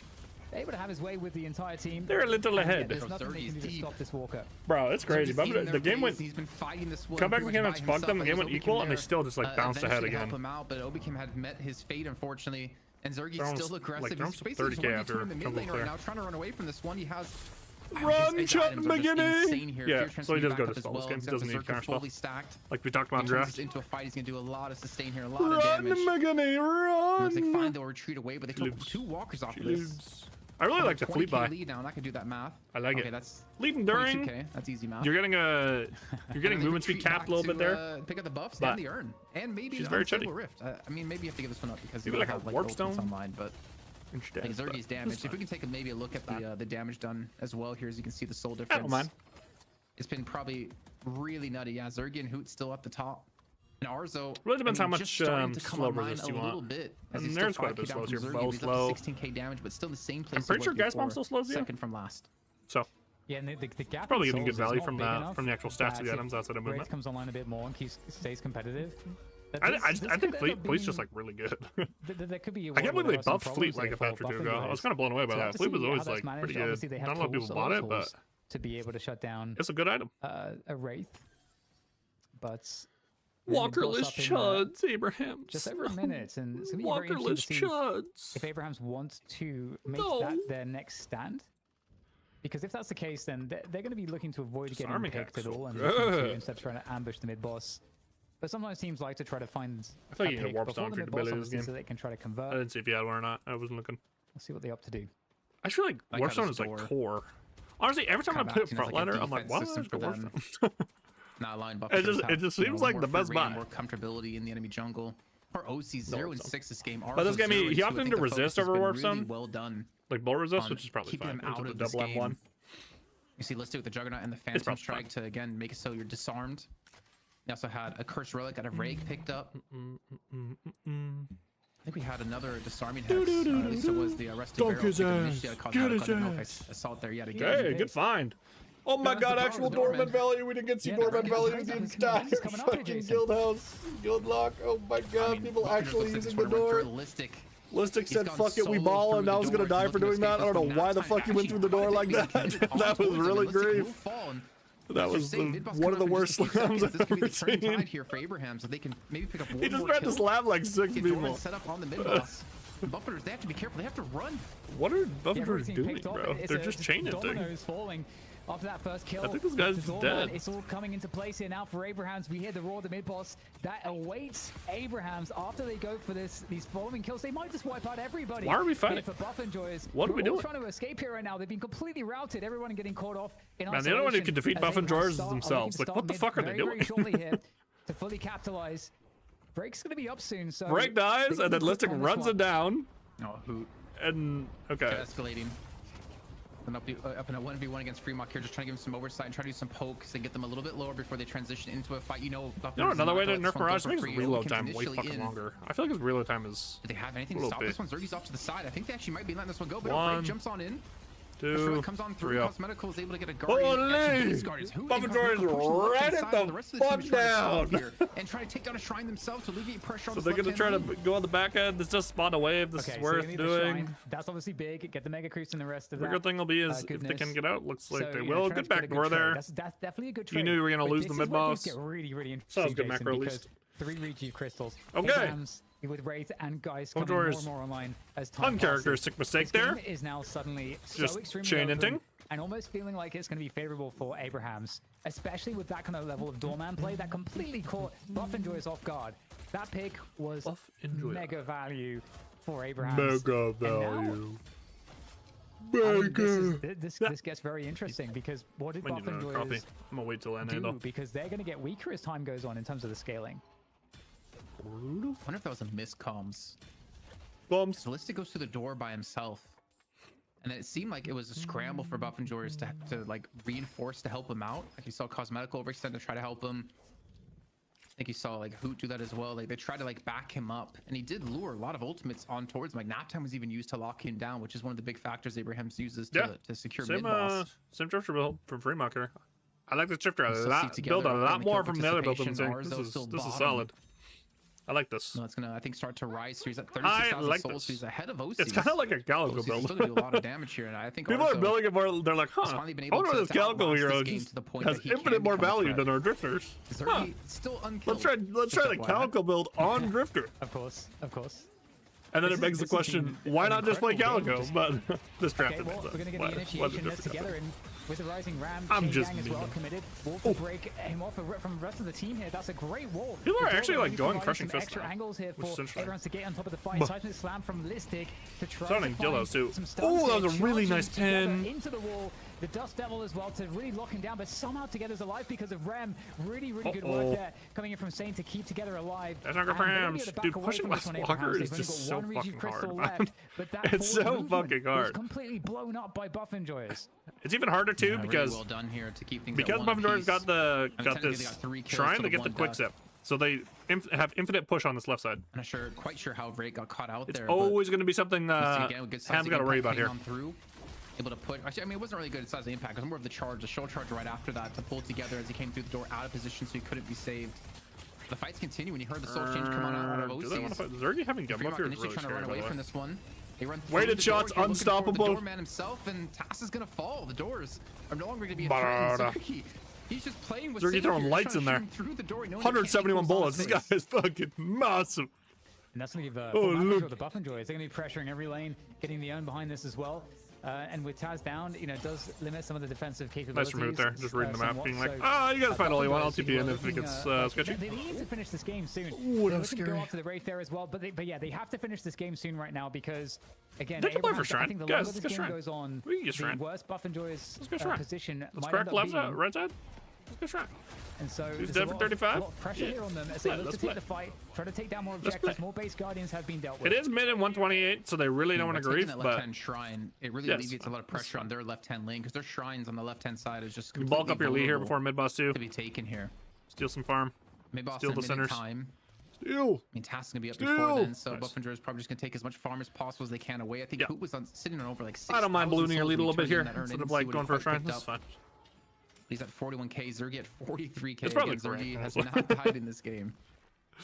Every time there's a downtime, it's probably just lead brain. I'm just like, we have to do something here. We have to. Previously, we saw that Abrahams were able to get a pick. It is black and white in my eyes. We must do something.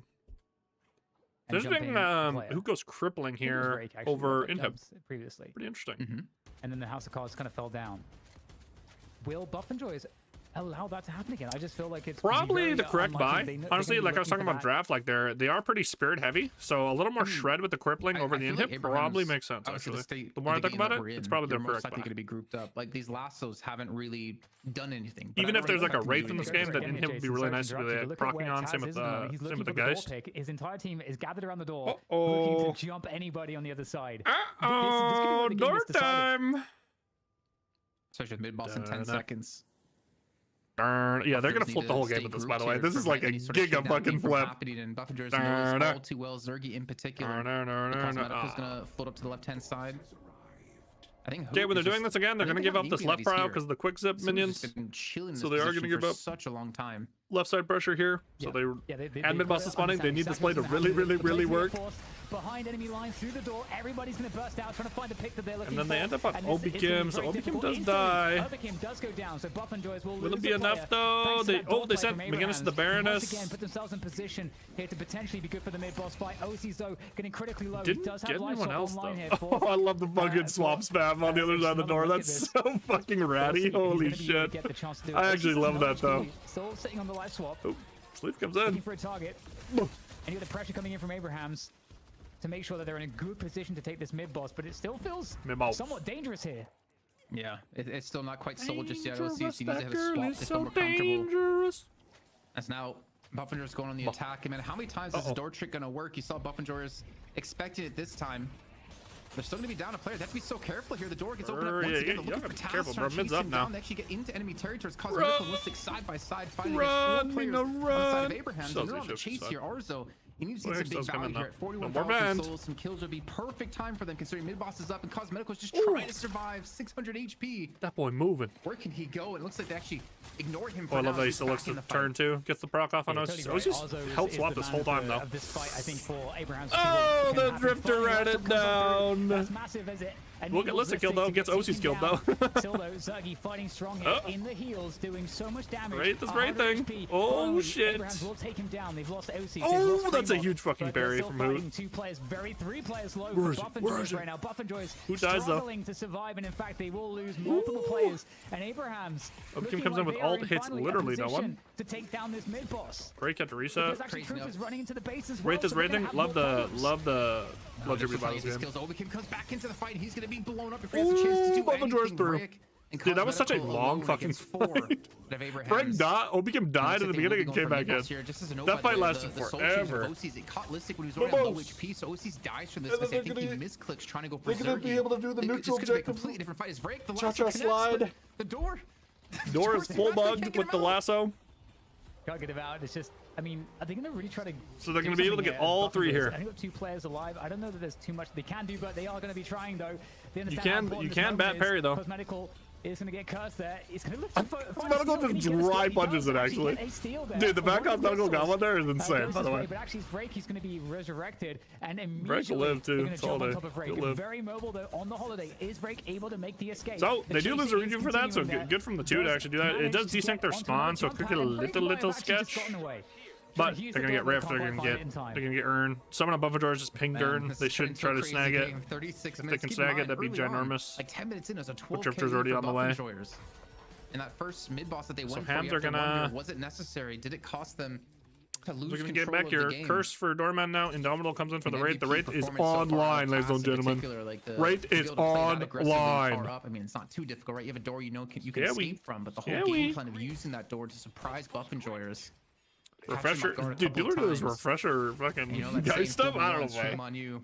Shame on me, and I don't know, man. I don't imagine Buffalo is gonna let that happen a third time.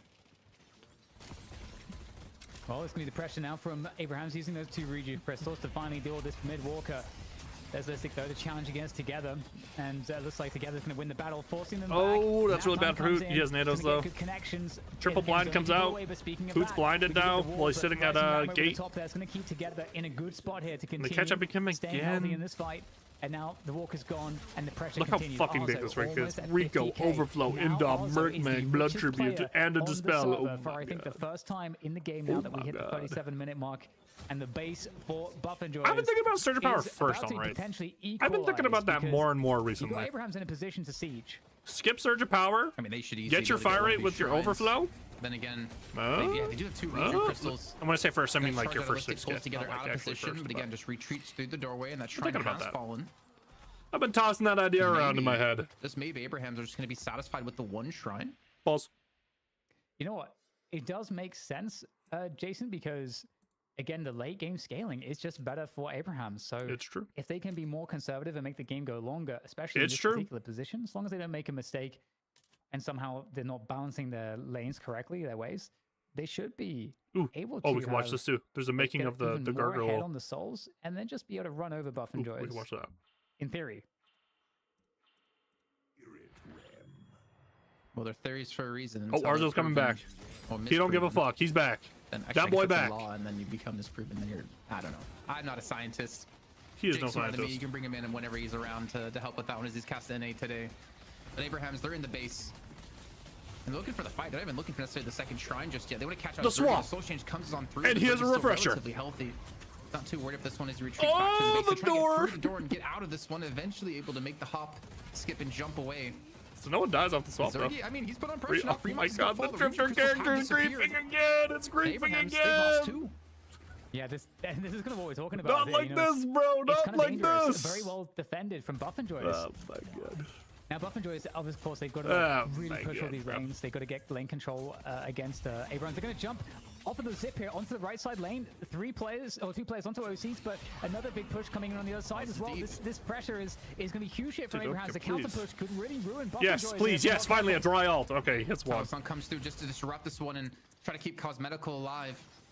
Abrahams want to retreat away back to base and go for a full-on reset. I don't think Buffalo's going to let that one happen. Obikim continuing to get aggressive here as Listic comes in from the mid lane, maybe looking for a charge himself. Remember, he does have Phantom Strike to catch out on someone, and it might have been onto Arzo, but then Dominable can prevent him from actually getting locked down. And Obikim with free reign, free oversight on how this fight is breaking down. Looks like the call has been made to turn towards Together as the lasso had come on through. Dies though. Oh my god. Kill either way here. How are Hams throwing this hard, bro? They came back so fucking hard. Arzo's alive though. Arzo is alive. Shrine at the moment, 3 players down. Thanos does have his gauntlet. Have to be careful not to stagger their deaths here. But the Avengers have arrived. It's going to be a moment there where for Abrahams, they will get one last chance, I would expect. So they do drop. Buff and Joyce are going to stick around in the base. They're not going to. So they're going to pick up. There is a fuck ton of shit to grab on map. Go left side. Steal this, bro. Billy's in for 30 seconds. Steal this. Please steal this, please, please. Even who knows? He's Hoot's right side. And so now the job for Abrahams is to clean up the lanes as best as they can. Please steal it, bro. And then try to set up another fights to get a pick or a good team fight into the mid boss. And if they mess it up, if they mess anything up at this point, the game is over for Abrahams. Inhib's coming in now. I think grappling on Inhib is fine this game. I don't mind Silencer either though. Is to use the task door again to catch someone. I think one Inhib, that's where they've been maybe Hoot has one, would make a lot of sense here. You just need to like cut the rate down to this point in the game. Instantly giving someone. Silencer also does that though. And if Buff and Joyce prevent that from happening, what's Abraham's backup plan? Like, I never thought about this. I heard Wander talk about this. It's a good point. Silencer procs in 1 bullet versus Inhib. You have to build that. Also at 53k, and both of them have decent front lines to allow them to just attack as much as possible. So Silencer might be even a little bit better because they're looking to jump you with the doorman and stuff. Sure. What is so if they come out the door and you can just get the one onto Wraith, then it helps a lot. Does it come down to Buff and Joyce trying to take mid boss and you can test? She can't card like insta and just pop you. Yeah, I think it's interesting too for the setup. We had Fremont using the Eternal Darkness. Walker last thought the pick coming in, the attempt. It's Vrake this time that's going to be able to lasso someone away, and it's going to force the team fight together. Vrake, can he escape this one with the jump pad? Will be able to. Scourge is doing work right now, by the way. Together now in trouble. Gets the heal from the tag along. Oh, that's a big fucking pin. Preventing him from getting away. These two fights are insane. Preventing him from getting away, but the door is there. Not sure if Rem dies. Oh, Rem dying first is so bad. It's a horror. It's a horror. A smart pickup at Zergy. Very low in health. They have the 1 kill advantage. Continue to go on the chase.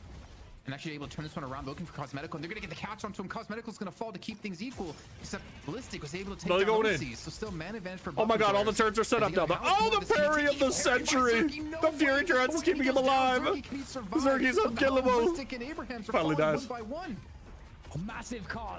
Ours is still alive. Freemark's gonna die. Oh my god, these fights are insane. Makes somewhat of a difference here, but what can Arzo do? I mean, maybe he's lost too many teammates at this point. Arzo used card. Run him down. Run him down. Arzo gets absolutely sniped. They actually won the game, bro. This game looked so over, and then got thrown, and then they came back, and then they threw again. An escaped parry. It's going to be the scriptwriters really cooked with this one, bro. This one was different. This is the last patron. Holy fuck, this game was so insane. Send it, man. Go for it. You got a minion wave. You got 30 plus seconds on anyone that really matters. This is going to be a closeout of the first game when Buff Enjoyers pushed to the brink, honestly, by the new Abrahams with a sub out of Freemock. It came down extremely close here, Dan, but Buff Enjoyers just barely at the end. God off damn. The back of some big plays out of Listic in particular, with seismic impact paired in with the charge as well. Able to turn this one around and keep Buff Enjoyers in. That was an insane game. 1-0 for Buff Enjoyers, but it's not over. That was fucking insane. Truly an insane. I got a text and I was like, this text can wait. I think it's going to be one of the best games we've had in Deadlock. Right, global reaction because just the nature of the fact that we. I mean, you had the 12k advantage for Buff Enjoyers. Funny guy. Abraham somehow turned the game around when I think the largest deficit was 36 kills to like 11 or something insane like that. And Abraham's managed to somehow regain the soul lead and managed to have these mid-boss contests where they were able to just get rid of the rejuves, and then they get into a position where their late game activates, and they actually have the opportunity to win it off of the back of the doorman plays and picking up more favorable mid-bosses. And it only truly started to go wrong, I think, at the end when we saw that them sieging the base and maybe not respecting how much damage was really there on the defense for Buff Enjoyers. I mean, it kind of started, not to call him out in particular, but on the retreat away when Abrahams had control, it came down to like Freemock getting caught, and then they paired it into another kill, and that kind of gave Abrahams the freedom to push out a little bit and feel a little bit more comfortable around the map, because every time TAS was up and the entirety of Abrahams were up, they were worried about just the surprise fight that they're not expecting. But I do wonder, Dan, and I like to look back on this whole game, if that first mid boss never happened, which kind of allowed Abrahams to start to equalize things and catch back up. Remember, they were down by like 10, 12k. It was like a 12-minute mid boss. Would that game have gotten to the point that Abrahams could have caught up? Magnum was shut down so hard in lane. Arzo also like wasn't really doing anything in lane. Thinking back to the early starts of how things worked out here, like Vrake was constantly rotating to that left lane to shut down OC to prevent him from being a threat. And yet they're able to bounce back. I really do wonder, was that mid boss, the first one being called, the big turning point to allow Abrahams to get in the game? Yeah, it's a great question. It's something that I was thinking about during the game as well. And I'm just really not sure what the answer is, because, I mean, it has to be more than that too, based on just the amount of advantage Buff Enjoyers had that Abrahams was slowly able to work back. And it's not like Buff Enjoyers were wipes out of this situation exactly either, but the macro behind it, I think, like you highlighted, Abrahams did so well on ensuring that they had their lanes like really pushed whilst that was going on. So I guess it gave this small window of space for Abrahams to do that. So yeah, I mean, just so well played by Abrahams. I mean, we actually even, I guess, in a sense, foreshadowed it to a certain degree when we were talking earlier about Abrahams, I think in the first match, that they are known as the hardest team to put away. Once like, you know, you can have a lead against them, but it's so hard to capitalize. Yeah, and again, like we said before about old Buff Enjoyers, not to glaze them too much, but you might beat them in the beginning, but you have to close out the game, and it's not over until the Fat Lady sings. And this surprise play completely catching Obikim. I mean, you could see, like, Zergy wasn't necessarily there at the time, Listic wasn't necessarily there at the time. They had to quickly rotate in to save them.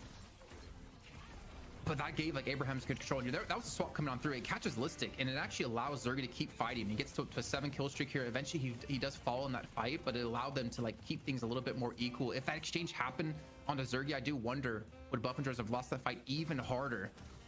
But that was the kill into Free Mag I was mentioning before. Then they're able to turn it into more kills. The parry out of Zergy at the end here on Together, who was in the most kills participated out of Abraham's, being like their anchor of the team.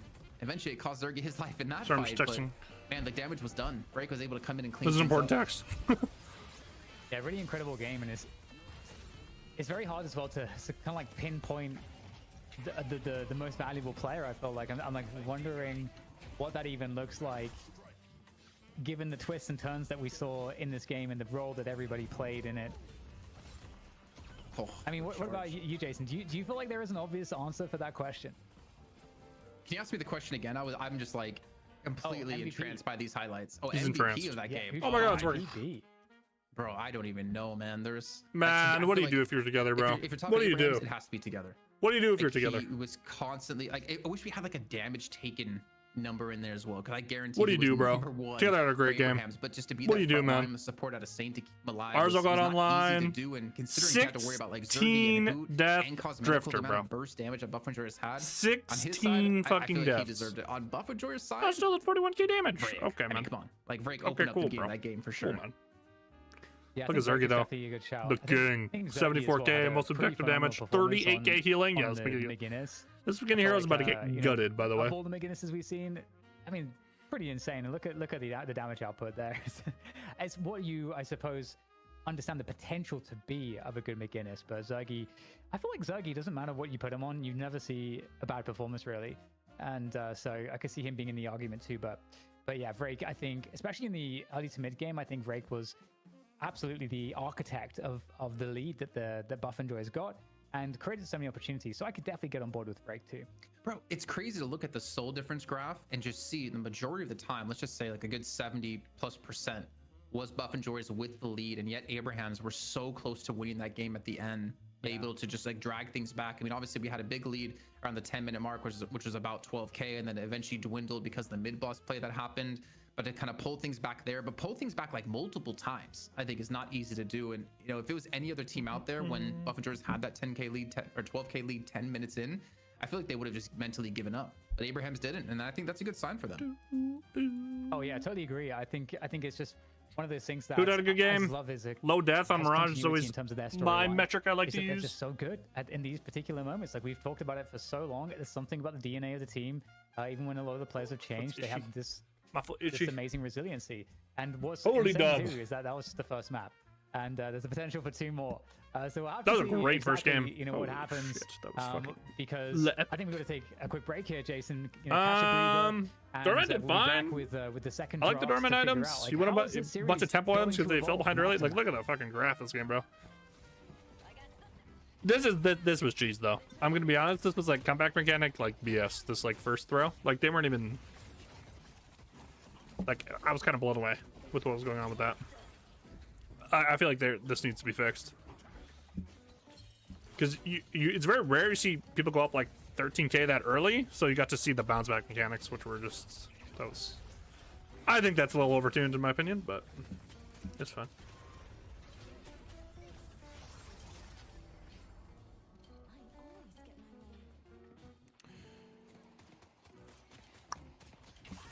Together had such a good game, and they just fucking couldn't get it done, bro. Couldn't get it done. I think you just have to draft Wombo with the Billy. I think you just have to. Like, imagine if you just enabled your Billy just a smidge more with like a little Apollo ult, a little Lash ults. Just imagine. Just imagine.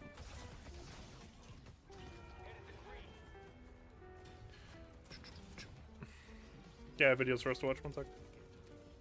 Hams versus BE game 1.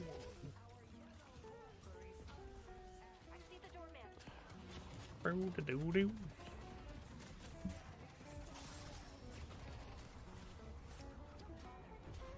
boom, boom. We swap. Making of Meet the Gargoyle. This was a fantastic animation that was made. I'd love to know how it was made in Blender.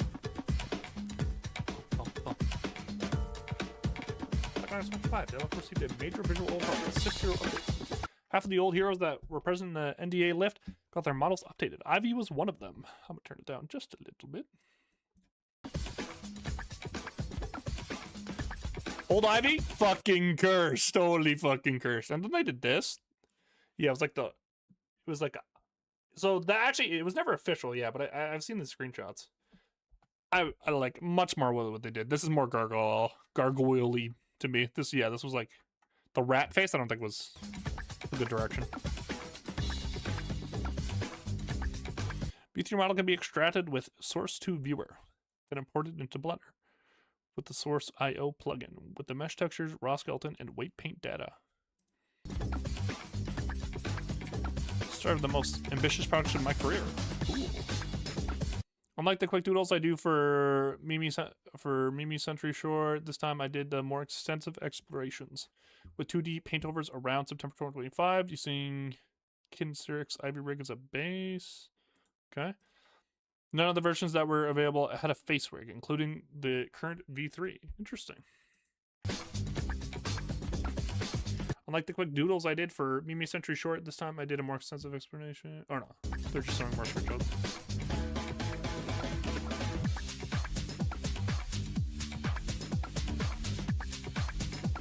Whoa, Blender. Whoa. Rigging body plus face. I've been primarily using Rigify as a starting point for learning rigging since I did quite enjoy handling the Mimi rig, which used the same auto rig and it was the free native option. My goal is to make an animation viable rig that is on par with what I use at studio work while taking inspiration from industry professionals and keeping everything as simple as possible since it was my very first rig in Blender. I made one or two in Maya before. So he does do studio work though, or whoever is making this does studio work.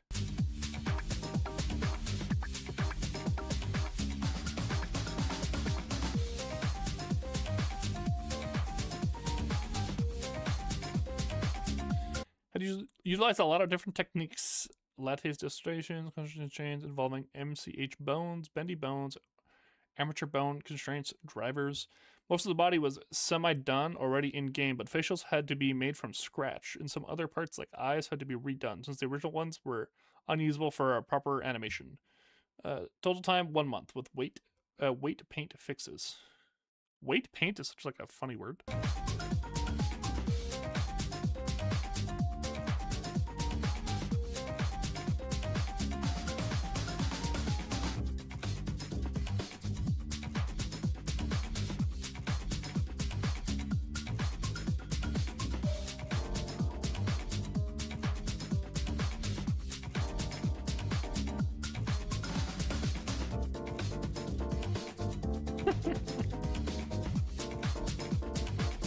Smash Fist, this is the very first time we could see Ivy emote like that in 3D with no 2D paintovers. No shape keys, only bones. What can I say? I'm a work of art. Those are the ultimate rig stress tests. It's impossible to know if a rig works without animating it, including in the industry where some animators are hired to do these tests during pre-production in order to anticipate major issues before the rest of the team arrives for the official production. Each test took around a day or two. Interesting. I need a hug. Yeah, I always wondered why animation took so long, but when you see shit like this, it's like, holy fuck. Especially when you gotta make everything from scratch, right? Like, there's no software, like, made for these models already. Very quick Rigify pass, didn't bother with the jaw aside for the face aside from the jaw, mainly tweaked shaders and added metatarsal bones. TF2 civilian original model by Sam D. Yeah, I'd seen this model before. I knew this was in I used to watch a lot of TF2 animations back in the day. So, what type of work are you looking for? That's the thing. I don't know. For the past 20 years, I was so focused on cleaning up Spanish Harlem, I never really thought about what to do when I was finished. So you have municipal experience?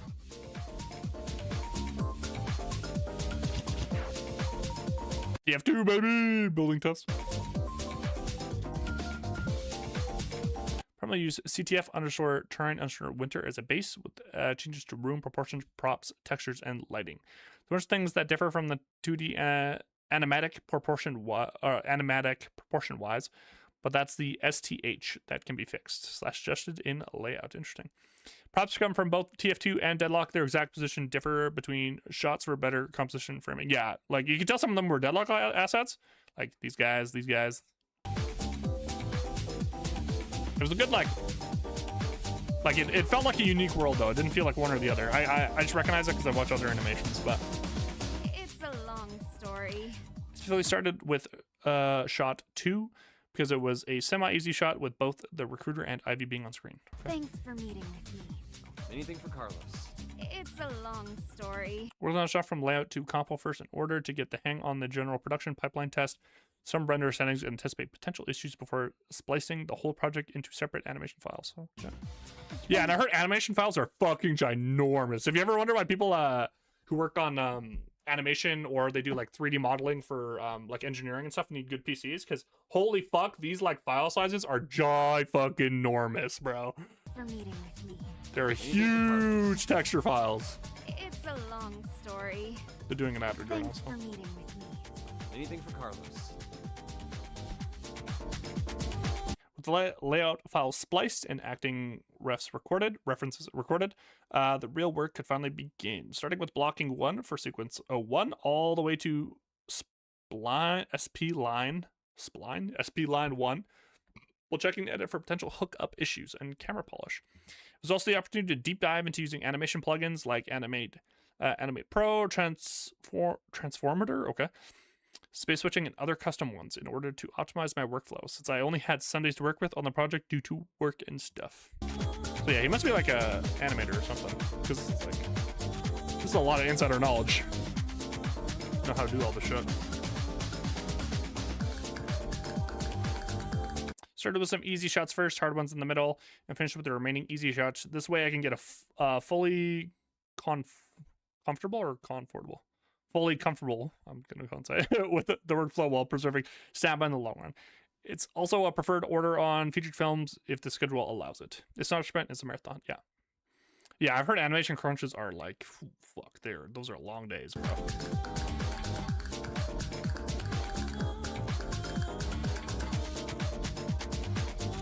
Started blocking around March 2026, began splicing in the end of April 2026, finished the SP line during June 2026. Maybe that's splice line? SP, I don't know. Average quotas 1 to 2 seconds per day. Wow. Whoa! Started blocking around March 2026. Yeah, okay. That's crazy, bro. Like, oh, you have to have so much patience to do this stuff, bro. You're doing 1 to 2 seconds a day, bro. God damn, bro. That takes so much patience.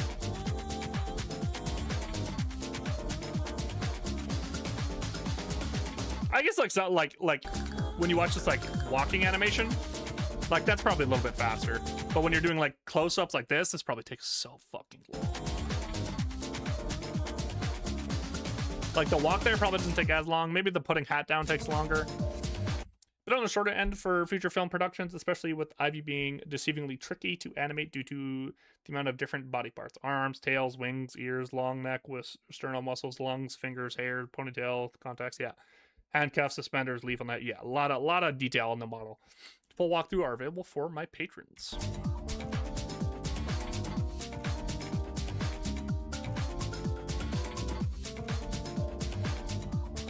Especially the eyes, because her eyes are so expressive. Like you really gotta get the eyes right every shot. Like a lot. And I know that I'm not exactly your average applicant, but I work hard and I learn fast, and I just want to help. We're doing mostly in Eve with some specific passes that had to be done in cycles, mainly AO passes. The format used was multi-layered EXR with DWAA compression, offered one of the best quality to size ratios for advanced compositing? Composting? I don't know. In DaVinci. Also tried to utilize crypto mates, but had to generate black, white. This isn't mates. It's like mats. I'm gonna say mats. Utilize crypto mats, but had to generate black, white mats out of them in Blender, since the crypto mat node in paywalled in DaVinci. I was using the free version at the time. Oh, interesting. Yeah, I've heard DaVinci's like the free is actually very good, but yeah, for this more like advanced stuff, you gotta pay.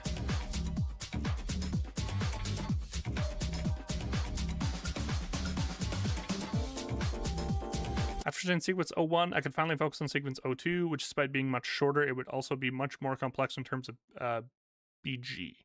Require additional modeling. Map used by JB_Miami_ version 6 with modified textures and geo. Nice. Typically got help for the modeling part, like the waitress dress by Aniel Stray, the food items by Crisper R, and soul ores by Ren Gidry. Had to rig them myself though. Thankfully for the dress, that data transfer modifier did 80% of the work. Nice. Those are some smart asset makers. Our additional challenge when working on the animation in sequence 02 was the fact that the waitress variant was still in experimental stage without proper testing. In fact, the final shot was the live testing. Because of that, I haven't had to go back and fix the rig while animating mainly weight, paints, but also textures. Cool.